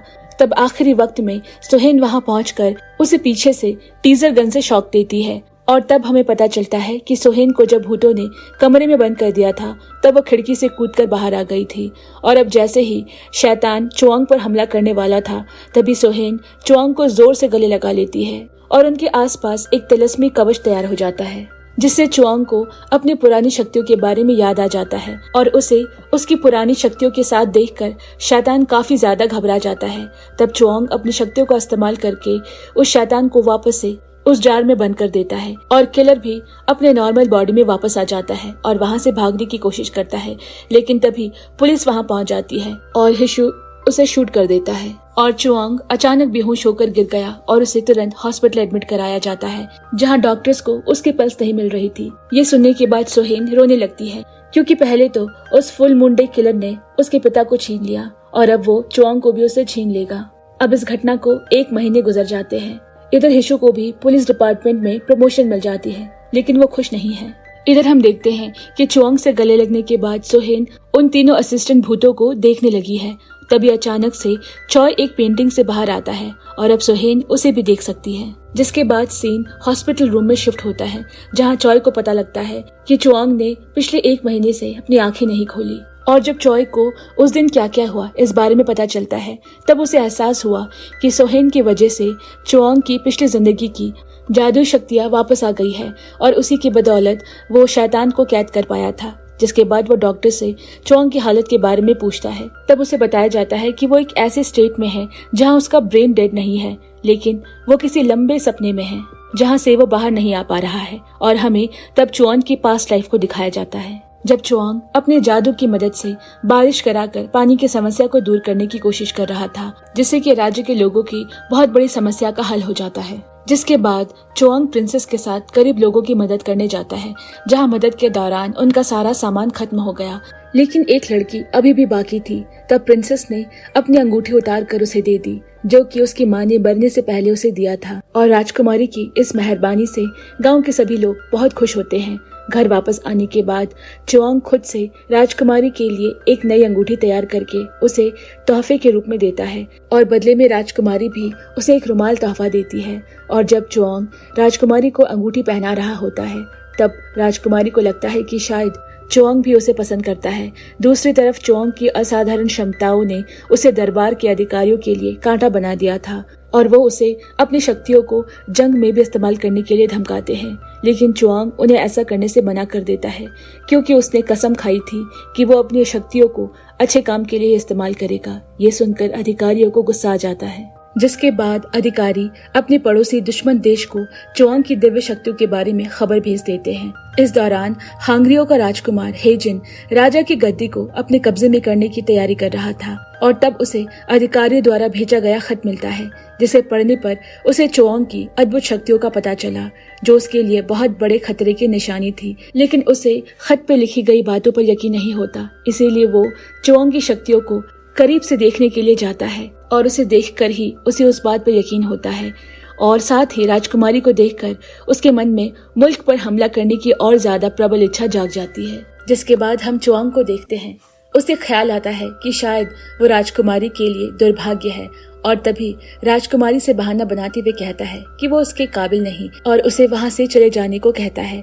लेकिन राजकुमारी बहुत ज्यादा दरिया दिल होती है, इसीलिए वो बीमार लोगों की मदद करने के लिए उनके पास चली जाती है, जिसकी वजह से राजकुमारी को एक घातक बीमारी हो जाती है और उसका इलाज सिर्फ पहाड़ों पर मिलने वाली बेशकीमती जड़ी बूटी से ही हो सकती है, जो कि दुश्मन मुल्क के सरहदों पर मिलती है और वहां जाने का मतलब है मौत से टक्कर लेना। और अगर वो अपने सिपाहियों को वो जड़ी बूटी लाने के लिए सरहद भेजते हैं तो दोनों मुल्कों के बीच जंग छिड़ सकती है। इसीलिए चुआंग अकेले जाने का फैसला करता है। और अब चुआंग को पहाड़ों पर गए 4 दिन बीत जाते हैं, लेकिन उसकी कोई खबर नहीं मिलती। और इधर राजकुमारी की हालत खराब होती जा रही थी। काफी वक्त गुजर जाने पर राजकुमारी की हालत बहुत ज्यादा खराब हो गई, लेकिन चुआंग आखिरी वक्त पर जड़ी बूटियों के साथ वहां पहुंच जाता है। लेकिन चुआंग की हालत भी ज्यादा ठीक नहीं थी। इधर चॉय उसके मरहम पट्टी करते हुए उसे समझाता है कि राजकुमारी के लिए उसके दिल में जो कुछ भी है वो उसे ज्यादा दिनों तक दबा कर नहीं रख सकता। इधर राजकुमारी की तबीयत जड़ी बूटी लेने के बाद से काफी बेहतर हो गई थी और जब उसे पता चला कि चुआंग खुद उसके लिए ये बूटी लेकर आया है, तो वो चावुंग के लिए अपनी फीलिंग्स को रोक नहीं पाती और वो राजा यानी अपने पिता के पास जाकर बताती है कि वो चावुंग को पसंद करती है, जिस पे राजा ने भी हामी भरी, क्योंकि उसे भी मालूम है कि चावुंग एक अच्छा इंसान है और वो उसे उसके सामने लेकर आने को कहता है। अब राजकुमारी के जाते ही राजा के दरबारी ने उन्हें संदेश दिया कि पड़ोसी मुल्क का राजकुमार हेजॉन उनसे मिलने आया है, जिसके बारे में सुनते ही राजा के चेहरे का रंग उड़ गया। यहाँ राजकुमारी को चॉय से मालूम पड़ता है कि चावुंग गुफाओं की तरफ गया है और इसीलिए वो मिलने उस तरफ चल पड़ती है। और वहाँ थोड़ी देर बात करने के बाद आखिरकार चुआंग राजकुमारी के लिए अपने प्यार को कबूल कर लेता है और वो राजकुमारी को गले लगा लेता है, जिसे देखकर चोई भी बहुत खुश होता है। जिसके बाद राजकुमारी चुआंग को लेकर महल पहुंचती है, जैसा कि उसके पिता ने उसे कहा था। लेकिन इस बीच हालात में जमीन आसमान का फर्क आ चुका है। राजा बताता है कि पड़ोसी देशों की मित्रता और शांति बनाए रखने के लिए राजकुमारी को राजकुमार हेजिन से शादी करनी पड़ेगी। जिसे सुनकर राजकुमारी के तो पैरों तले जमीन खिसक जाती है और वो इस प्रस्ताव को ठुकराकर वहां से चली आती है, जहां बाहर उसे राजकुमार हेजिन मिलता है, जो उसे बड़ी बेशर्मी से कहता है कि पहली नजर में देखते ही उसे राजकुमारी से प्यार हो गया था और ये सब उसी का क्या धरा है। लेकिन राजकुमारी उसके मुंह पर जवाब दे देती है कि वो उससे कभी शादी नहीं करेगी। यह राजा चुआंग को समझाने की कोशिश करता है कि उनका राज्य छोटा है और बड़े राज्यों से तालमेल बिठाने के लिए उन्हें ये कदम उठाना ही पड़ेगा। दुखी होकर चुआंग वहां से चला आता है और वो चॉय से कहता है कि उसे राजकुमारी के लिए अपने प्यार को जताना नहीं चाहिए था, नहीं तो आज राजकुमारी को इतना दुख नहीं होता। जबकि चॉय कहता है कि उसके पास तो मैजिक मिरर है, तो उसके लिए कुछ भी नामुमकिन नहीं। लेकिन चुआंग उसे जवाब में कहता है कि मैजिक मिरर का इस्तेमाल वो इंसानों के खिलाफ नहीं कर सकता है, नहीं तो आज तक उसे जितने भी वरदान मिले हैं वो सब श्राप में बदल जाएंगे। अब यहाँ हमें दिखाता है कि चुआंग राजकुमारी को समझाने की कोशिश करता है कि अपने राज्य की भलाई के लिए ये करना कितना जरूरी है, लेकिन राजकुमारी उसकी बातों को मानने से इनकार कर देती है। वहीं दूर खड़ा हेजिन उनको साथ में देख रहा था और गुस्से में आकर चुआंग को उसने गद्दारी के जुर्म में कैद करवा दिया और उसके खिलाफ पूरी प्लानिंग के साथ झूठे सबूत भी तैयार करवा लेता है, जिसके बाद चुआंग को सजा के तौर पर देश से बाहर करने की सजा सुनाई जाती है। इस दौरान हम देखते हैं कि हेजिन अपने कुछ साथियों को चुआंग को मारने के लिए उसके पीछे भेज देता है, लेकिन राजकुमारी की नौकरानी उनकी बातें सुन लेती है और तुरंत राजकुमारी को इस बारे में खबर करती है, जिसके बाद राजकुमारी अपने नौकरानी की मदद से चुआंग का मैजिक मिरर लेकर उसके पीछे जाने लगती है, क्योंकि इस वक्त चुआंग की जान सिर्फ मैजिक मिरर ही बचा सकता है। हालांकि राजकुमारी की मदद करने के जुर्म में उस नौकरानी को भी अपनी जान गंवानी पड़ती है, लेकिन कुछ ही देर में राजकुमारी भी चुआंग के पास पहुंच जाती है और एक राजकुमारी होने के नाते वो चुआंग को उसके मैजिक मिरर पहना देती है। तभी अचानक वहां हेजिन के सिपाही भी आ जाते हैं और उन पर हमला करने लगते हैं, लेकिन तब तक चुआंग की शक्तियां भी वापस आ गई थी और वो सभी सिपाहियों को ठिकाने लगा देता है। तभी वहां हेजिन भी आता है और राजकुमारी को अपने कब्जे में करके चुआंग से उसका मैजिक मिरर खुद के हवाले करने के लिए कहता है, जिसके बाद वो राजकुमारी के सर पे जोर से मारकर उसे घायल कर देता है। अब यहाँ राजकुमारी को घायल पड़ा देख चुआंग उसके पास जाता है और उसे बचाने की कोशिश करता है और उस दौरान राजकुमारी उसे कहती है कि वो भले ही इस जन्म में एक दूसरे के ना हो सके, लेकिन अगले जन्म में वो जरूर एक साथ होंगी। जिसके बाद चुआंग अपने मैजिक मिरर की मदद से हेजिन के अंदर के शैतान को बाहर निकालता है और उसे एक जार में कैद कर लेता है और आखिर में घायल होने की वजह से उन दोनों की वही मौत हो जाती है। तभी हमें प्रेजेंट दिखाया जाता है, जहाँ चुआंग की पुरानी जिंदगी का सपना पूरा हो गया था और अभी उसे होश आ गया है। और होश आने के बाद वो सुहेन को अपने पास बैठा हुआ देखता है और उसे गले से लगा लेता है और माफी मांगता है उसे पिछले जन्म में ना बचा पाने के लिए। अब उसके हॉस्पिटल से डिस्चार्ज होने के बाद वो सब साथ बैठे होते हैं। तब चॉय उससे पूछता है कि उसने अपने पास्ट लाइफ में और क्या क्या देखा। तब चुआंग उससे कहता है कि उसने जितना भी देखा था उसने सब बता दिया। ये सुनकर चॉय को राहत की सांस मिलती है, लेकिन चुआंग के चेहरे को देखकर लगता है कि वो अब भी उससे कुछ छुपा रहा है। अब सीन शिफ्ट होता है जब वो सभी डिनर कर रहे होते हैं, लेकिन चुआंग चॉय से बात नहीं करता और चॉय समझ जाता है कि वो जरूर कुछ छुपा रहा है और वो वहाँ से जाना ही बेहतर समझता है, लेकिन बाकी भूत असिस्टेंट उसे रोकने लगते हैं। तब चुआंग आकर उसे अकेले बात करने के लिए बुलाता है। इसके साथ कहानी पास्ट में जाती है, जब चाउंग को पकड़कर राजा के सामने लाया गया था और उस पर गद्दारी का आरोप लगा था। तब चॉय ने सबके सामने झूठ कहा था कि उसे पड़ोसी राजाओं के उसके साथ मिली भगत होने के सबूत मिले हैं, जिन सबूतों में वो चिट्ठियां शामिल है जिसमें वो उन राजाओं को यहाँ के बारे में बताया करता था। और चुआंग अपने भाई समान दोस्त चॉय को देखकर दंग रह जाता है।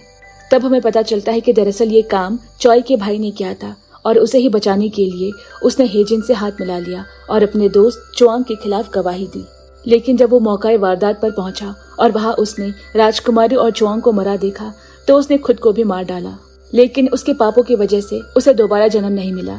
मरने के बाद जब उसकी आंखें खुलती है तो वो खुद को हेवन में देखता है और उसके पास एक फैन भी पड़ा था, जिसे देखकर वो समझ गया कि उसका मिशन जार में पड़े उस शैतान को महफूज रखना है। इसीलिए वो पिछले 2000 सालों से लगातार चुआंग के परिवार के जरिए उस जार की हिफाजत करता आ रहा है। लेकिन जब उसने वापस से चुआंग और प्रिंसेस को देखा तब उसे समझ आया कि उसका मकसद उन दोनों को फिर से मिलाना है। तब चुआंग उसे कहता है कि उसने आज तक उसे इन सब के बारे में क्यों नहीं बताया, और चॉय ने कहा कि वो बहुत ज्यादा डरा हुआ था, उसमें सच बताने की हिम्मत नहीं थी और अब वो अपनी पूरी जिंदगी से बहुत ज्यादा थक गया है। अब यहाँ हमें डिटेक्टिव हिशु को दिखाया जाता है, जो कि अपने डैड के साथ बैठा हुआ था, लेकिन वो कुछ बदला बदला लग रहा था, क्योंकि उसके ऊपर उस शैतान की आत्मा हावी हो गई थी। दरअसल उस दिन जब वो उस किलर को पकड़ने के लिए उसके पीछे भागा था, तब हिशु को चोट लगने की वजह से उसके घाव के जरिए उस शैतान ने उसकी बॉडी पर कब्जा कर लिया था और अब शैतान को रहने के लिए एक नया शरीर मिल गया था। और तब वो पिछले शरीर को यानी कि किलर की बॉडी को शूट कर देता है और यहाँ कई सौ साल पुराना केस सॉल्व करने पर हिशु को प्रमोशन मिल जाता है और साथ ही शैतान को एक पुलिस वाले की बॉडी में रहने की प्रोटेक्शन भी मिल जाती है। और प्रमोशन मिलने के बाद हिशु के तेवर भी बदल जाते हैं, यहाँ तक कि वो अपने पिता की बात को भी नजरअंदाज करने लगता है और अंडरवर्ल्ड के साथ जुड़ जाता है। दूसरी तरफ चुआंग को लग रहा था कि उसकी मुश्किलें अब और ज्यादा बढ़ने वाली है, लेकिन अपनी पुरानी जिंदगी के सपने से निकलने के बाद वो अब अलग तरीके से रिएक्ट करने लगा था। अगले दिन सोहेन का भी प्रमोशन हो जाता है, जो कि अब एक लेडी ऑफिसर बन गई थी। हालांकि उसे ये पता नहीं था कि उसके सामने खड़ा हिसू अब एक इंसान नहीं है।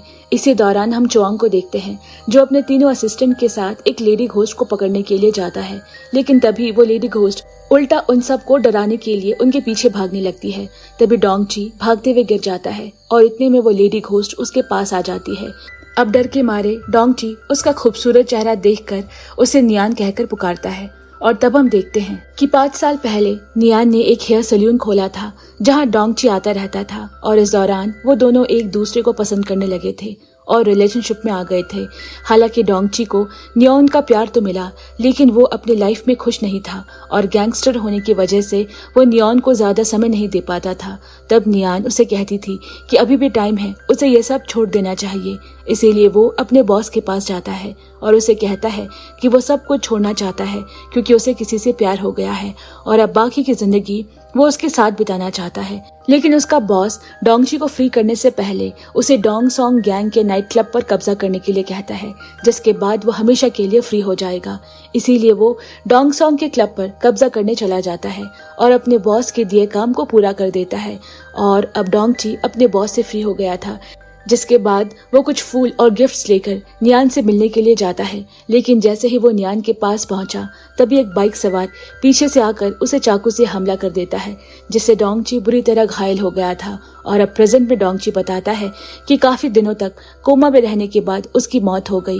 हालांकि घोस्ट बनने के बाद वो नियान को देखने के लिए उसके सैलून भी गया था, लेकिन उसका सैलून बंद था। तब नियान बताती है कि उस रात उसने डोंगची पर हमला करने वालों को देख लिया था, इसीलिए किलर ने उसे एक टनल के सामने कार से रौंद दिया और उसके बाद उसे एक सुनसान जगह पर दफना दिया, जिसके बाद से वो एक घोस्ट बन गई और टनल के एंट्रेंस पर लोगों का एक्सीडेंट करवाती रहती है। इधर पुलिस को भी ये समझ नहीं आ रहा था कि टनल के एंट्रेंस पे इतने ज्यादा एक्सीडेंट क्यों हो रहे हैं। तभी एक विटनेस से पता चला कि कोई लेडी सफेद कपड़ों में उसकी कार की ओर सामने आई थी और अचानक से गायब हो गई थी, जिसके बाद उसका कार से कंट्रोल खत्म हो गया। ये सुनने के बाद सोहेन को लगता है कि ये सब नियान ही कर रही थी। इधर नियान अपनी माँ के बारे में सोच रही होती है, जो पिछले 5 सालों से अपनी बेटी को ढूंढ रही थी। तभी गुस्से से नियान की आंखें लाल हो जाती है और उसका गुस्सा ठंडा होने तक डोंगची उसे कमरे में बंद कर देता है।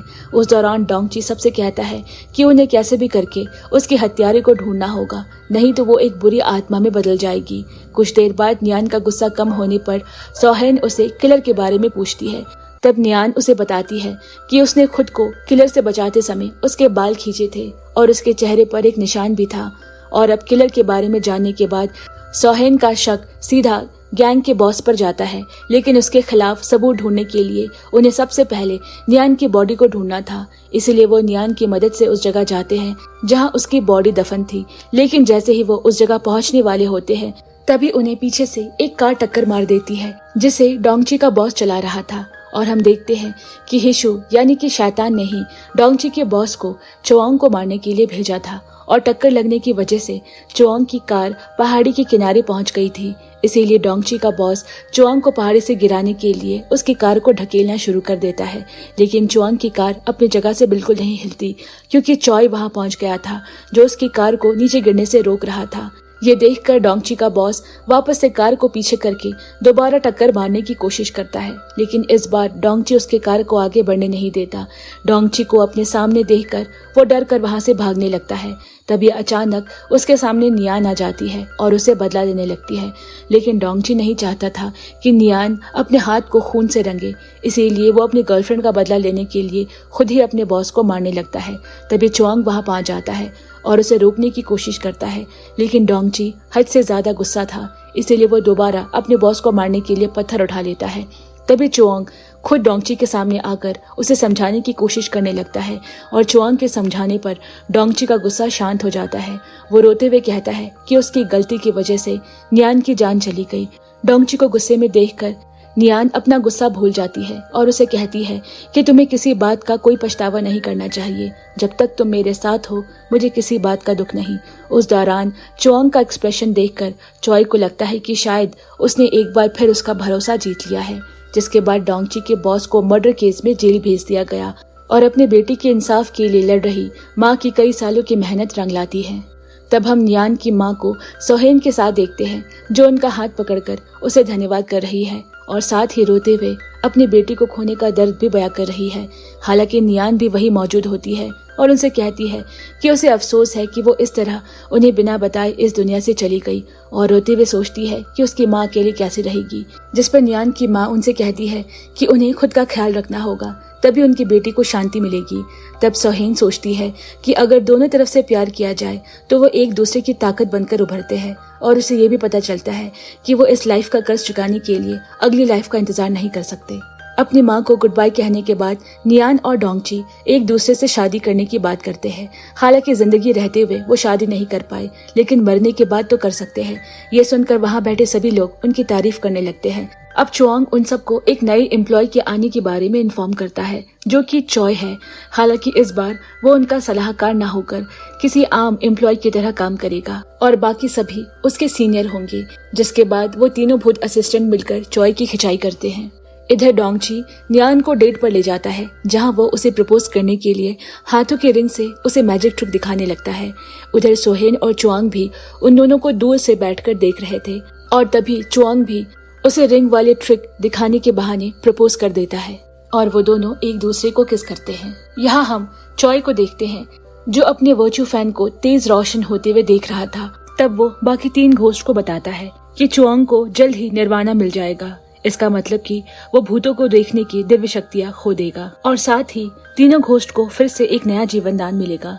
ये सुनने के बाद तीनों ऑब्जेक्शन करने लगते हैं, क्योंकि वो फिर से इस दुनिया में वापस नहीं आना चाहते, और इसीलिए जब तक उन तीनों को निर्वाणा नहीं मिल जाता वो चुआंग और सेहून को साथ रहने नहीं दे सकते, और वो इस काम को करने के लिए तुरंत उन दोनों के पास जाने लगते हैं।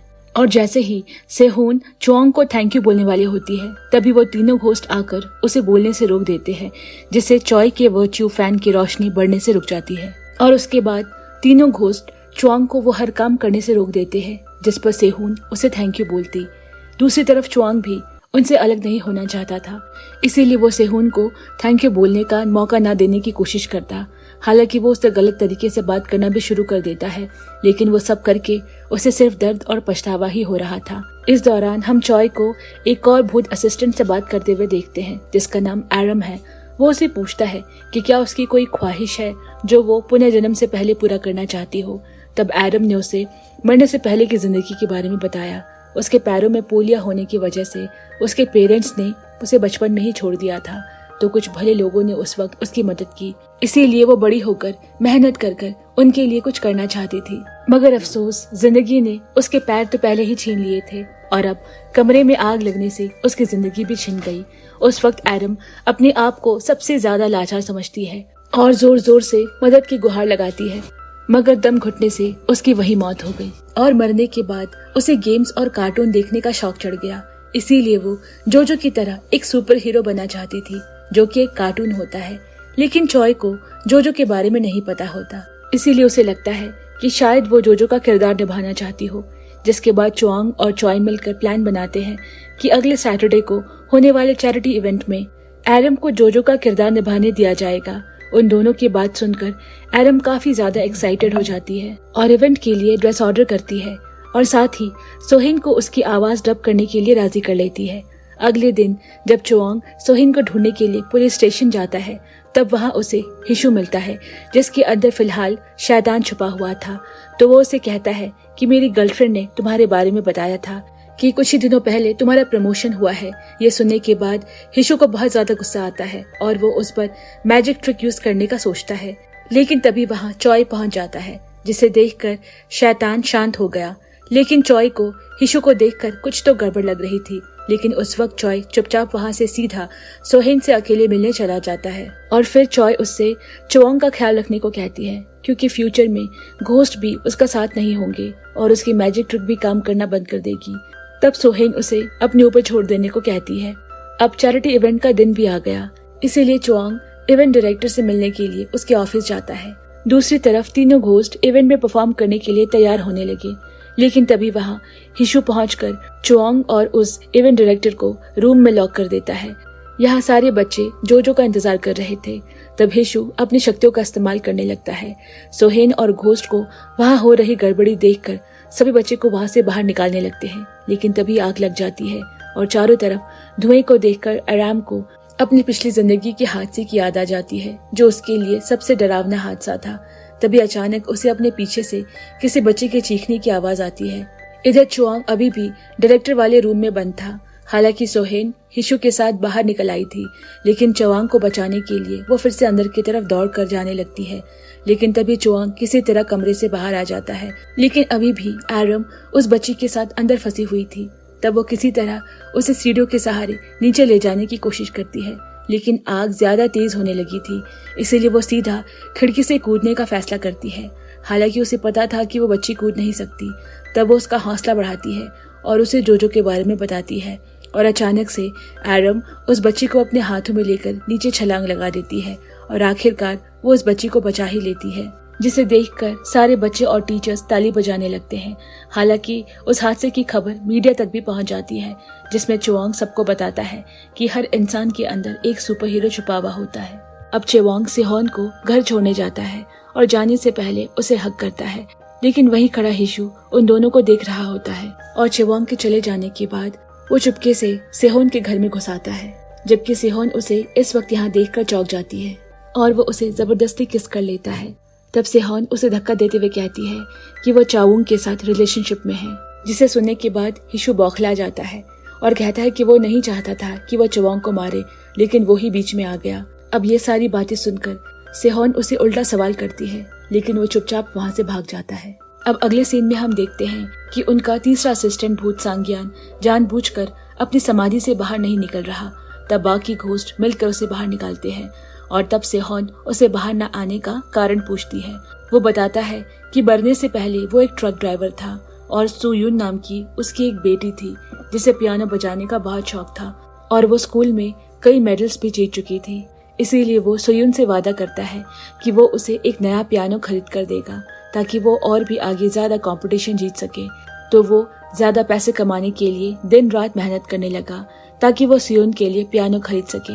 लेकिन एक रात सांगियान जब अपनी बेटी के लिए उसका पसंदीदा फ्राइड चिकन लेकर जा रहा था, तब उसकी टैक्सी में नशे में धुत एक आदमी चढ़ता है, जो उसे गाड़ी चलाते हुए बीच में परेशान करने लगता है, जिस वजह से उसका एक्सीडेंट हो जाता है और वो रात उसकी जिंदगी की आखिरी रात बन गई। तभी हम वापस से सांगियान की बेटी को देखते हैं। उसे लगता है कि उसी की वजह से उसके पिता की जान गई है और हर बार पियानो को देखकर उसे गुस्सा आने लगता है। वो अपनी माँ से आने वाले पियानो कंपटीशन में हिस्सा लेने से मना कर देती है। हालांकि सांगियान चाहता था कि उसकी बेटी कल होने वाले कंपटीशन में हिस्सा ले। तब सोहेन उसे समझाती है कि अगर वो सोयुन की जगह होता तो शायद वो भी कभी पियानो को हाथ नहीं लगाता। लेकिन सांगियान कैसे भी करके सोयुन को कंपटीशन में हिस्सा लेते हुए देखना चाहता था, ताकि उसकी बेटी सुकून से रह सके और खुद को भी शांति मिल जाए। और जब सारे लोग अफसोस के साथ बैठे हैं, तब चॉय चुआंग से कहता है कि वो तो शमन का ग्रैंडसन है और वो सांगियान की मदद कर सकता है। जिसके बाद वो मिसेस जीहुन के पास जाते हैं, जो उन्हें बताती है कि वो किसी के भी सपने में जाकर उसे बात कर सकते हैं, लेकिन उसके लिए उन्हें सबसे पहले 3 सपनों की तावीज चाहिए होंगे और 3 पुरानी आत्माओं की परमिशन भी लेनी होगी। साथ ही जीहुन चुआंग से कहती है कि उन 3 तावीजों को सौंपने वाले व्यक्ति का खून भी चाहिए होगा, जिस पर वो अपना खून देने के लिए खुशी से मान जाता है। हालांकि मिसेस जीहुन बताती है कि पहले वो जरा सी चोट लगने पर चिल्लाता था और सारी परंपरा होने के बाद सांग्योन मिसेस जिहुन की मदद से अपने बेटे के सपनों में पहुंच जाता है। तब वो उसे बताता है कि उसकी मौत एक ड्रंक आदमी की वजह से हुई थी और उसमें उसकी कोई गलती नहीं थी। वो तो बस उसकी ख्वाहिश पूरी करने के लिए दिन रात मेहनत कर रहा था ताकि उसकी बेटी हर कंपटीशन में जीत सके। तब वो उसका पसंदीदा फ्राइड चिकन खाने को कहता है और अगले दिन कंपटीशन में हिस्सा लेने के लिए राजी कराता है। अगली सुबह सोयुन सोकर उठती है तो वो अपनी माँ से कंपटीशन में पार्टिसिपेट करने की बात करती है, लेकिन तब तक वो काफी लेट हो जाते हैं, इसीलिए वो जल्दी से तैयार होकर घर से निकलते हैं।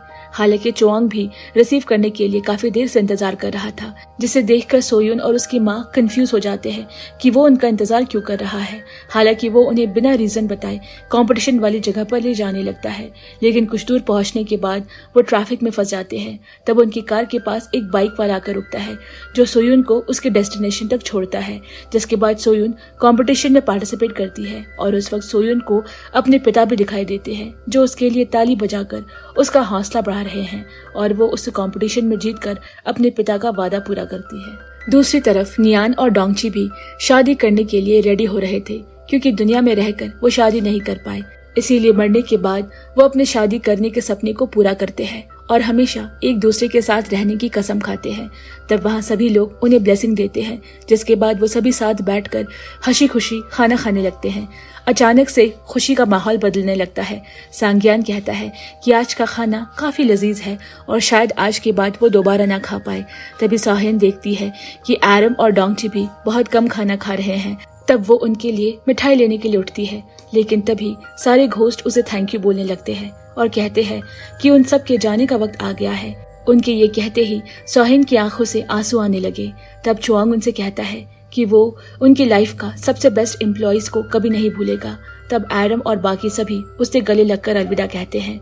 चुआंग उन्हें जल्दी से जाने के लिए कहता है क्योंकि वो और ज्यादा हर्ट नहीं होना चाहता, और देखते ही देखते तीनों असिस्टेंट भूत सितारों की तरह आसमान में उड़ जाते हैं। उनके जाने के बाद चुआंग चॉय से सोहेन को उसके घर छोड़ने को कहता है और खुद वापस घर के अंदर चला जाता है, जहाँ वो पहली बार इतने बड़े आलीशान घर में खुद को बहुत ज्यादा अकेला महसूस कर रहा था और एक एक करके उन सब के साथ बिताए गए पलों को याद करता है। तब वो एरम की बनाई हुई पेंटिंग देखता है जिसमें वो एक साथ घूमने गए थे, और उन सब के अचानक चले जाने से वो खुद को रोक नहीं पाता और जोर जोर से रोने लगता है। दूसरी तरफ हिशो के अंदर छिपा शैतान कमजोर होने लगा था और अपनी ताकत बढ़ाने के लिए पूर्णिमा के दिन शिकार ढूंढने के लिए निकल पड़ता है, जहाँ उसे एक छोटी सी लड़की मिलती है। और वो जैसे ही उसके रूह को निकल रहा था तभी चॉय वहाँ पहुँच जाता है, लेकिन काफी देर हो चुकी थी और उसे उस लड़की में से शैतान की नेगेटिविटी महसूस हो रही थी। जिसके बाद चॉय, चुआंग और लेडी शमन एक गुफा में जाते हैं। अब उनके पास चेक करने का एक ही तरीका था कि उस जार में शैतान की रूह कैद हुई है या नहीं, जिसके लिए वो जार का सील खोल देते हैं और चॉय अपनी तलवार से उस रूह को खत्म कर देता है और उन्हें बताता है कि वो हेजिंग की आत्मा नहीं थी। अब तीनों बैठकर इस बात का हल निकालने की कोशिश कर रहे थे। तब लेडी शमन कहती है कि इतने दिनों से वो आत्मा हमारे बीच ही घूम रही थी और अब उससे सबसे ज्यादा खतरा सोहेन को है, और वो तीनों आगे की प्लान बनाने लगते हैं। अब यहाँ चुआंग सोहेन से मिलने के लिए एक कैफे में जाता है, जहाँ वो उसे कहता है कि अब उसके दिल में उसके लिए कोई प्यार नहीं और उन दोनों को अलग हो जाना चाहिए। इतना कहने के बाद चुआंग वहाँ से चला जाता है।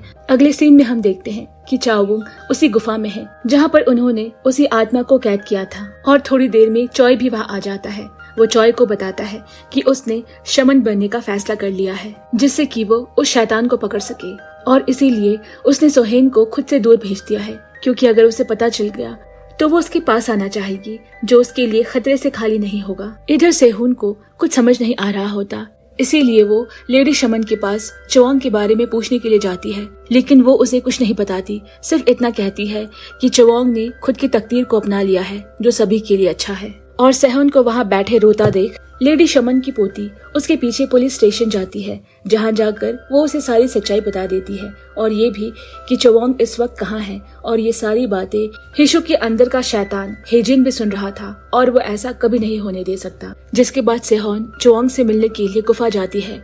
हालांकि हिशु भी उसका पीछा करके गुफा तक पहुंच जाता है, लेकिन किसी सुरक्षा कवच के होने की वजह से वो शैतान अंदर नहीं घुस पाता।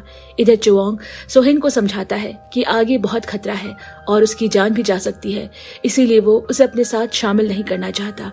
तब सोहेन उसे कहती है कि वो उसे मरने नहीं देगी और अगर चुआंग के साथ रहते हुए उसकी जान भी चली जाए तो उसे कोई दुख नहीं। अब जैसे ही सोहेन वहाँ से जाने लगती है तभी हिशु वहाँ आ जाता है और उसका गला दबाने लगता है, जिसे देखकर सोहेन घबरा जाती है और उसे यकीन आ जाता है कि हिशु के बॉडी में दरअसल हेजिन की आत्मा है। इसीलिए वो गन निकाल कर उसे धमकाने लगती है, जिसके बाद हिशु अपने बॉडी को कंट्रोल करने की कोशिश करता है ताकि वो सोहेन को कोई नुकसान न पहुंचाए और वो खुद को सड़क के बीच खड़ा कर देता है, जहां कार के सामने आने से उसका एक्सीडेंट हो जाता है। सोहेन उसे लेकर तुरंत हॉस्पिटल पहुंचती है, जहां लेडी शमन और पुलिस चीफ दोनों आते हैं। लेकिन हिशु के अंदर बैठा शैतान मौके का फायदा उठाकर उसके गाल को खरोच देता है और हिशु की बॉडी से निकलकर पुलिस चीफ की बॉडी में दाखिल हो जाता है, क्योंकि अब हिशु की बॉडी उसके किसी काम की नहीं। अब यहाँ हिशु को बचाने के चक्कर में सेहुन को भी काफी चोट आई थी और तब लेडी शमन आकर उसे कहती है कि हिशु के शरीर में दरअसल हेजिन की आत्मा है। लेकिन जब वो हिशु के पास जाते हैं तो लेडी शमन को एहसास होता है कि वो बुरी आत्मा उसके अंदर से निकल चुकी है, जो कि खतरे वाली बात है, क्योंकि उस हॉस्पिटल में उसे कई होस्ट मिल सकते हैं और वो अब किसके शरीर में है ये पता लगाना मुश्किल है। अब लेडी शमन अपने घर के मंदिर आकर चुआंग और चॉय की आत्मा को एक साथ जोड़ने की परंपरा को शुरू करने की तैयारी करने लगती है।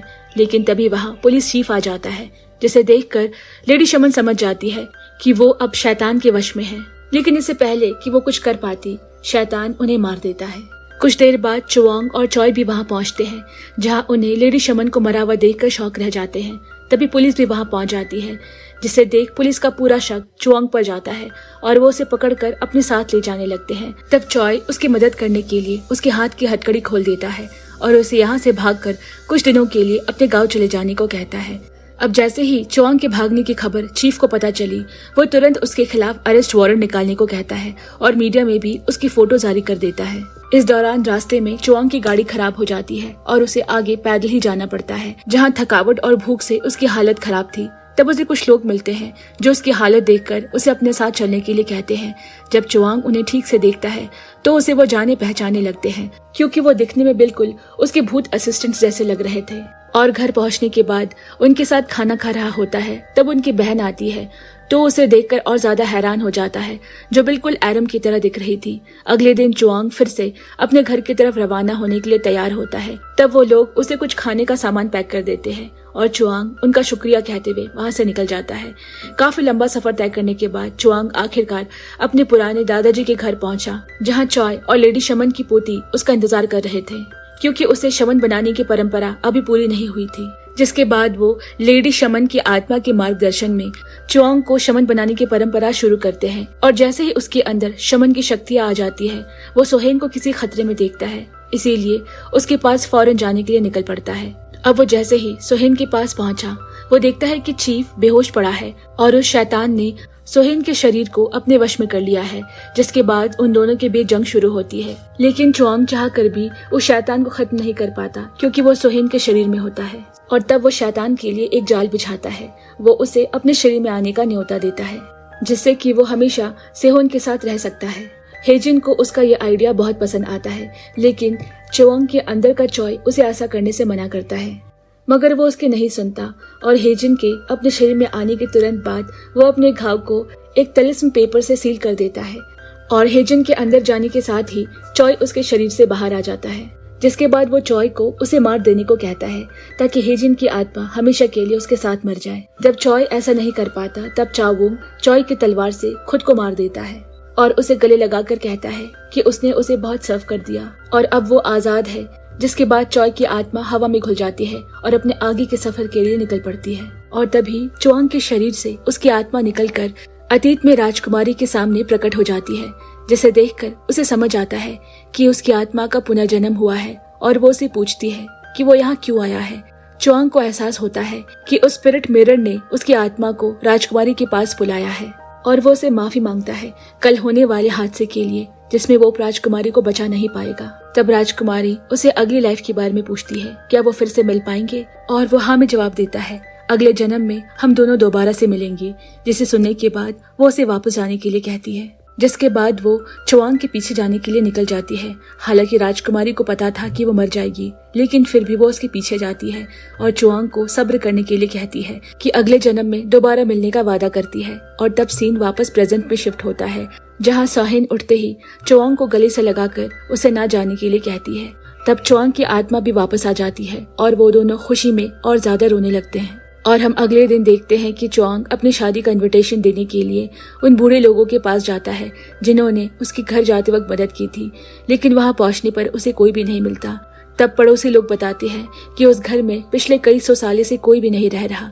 कुछ देर बाद चुआंग को समझ आता है कि वो तीनों उसके एम्प्लॉय भूत थे जो उसकी मदद के लिए आए थे। दूसरी तरफ चॉय किसी तरह गिरते पड़ते स्वर्ग में दाखिल होता है और वहाँ के सम्राट से कहता है कि क्या वो बुद्ध बन सकता है, लेकिन ठीक से देखने पर सम्राट को पता चला कि चॉय के परिवार ने लोगों का काफी शोषण और उत्पीड़न किया है, इसीलिए वो उसे उन परिवारों का कर्ज चुकाने के लिए वापस पृथ्वी भेज देते हैं। अब कहानी 5 साल आगे बढ़ जाती है।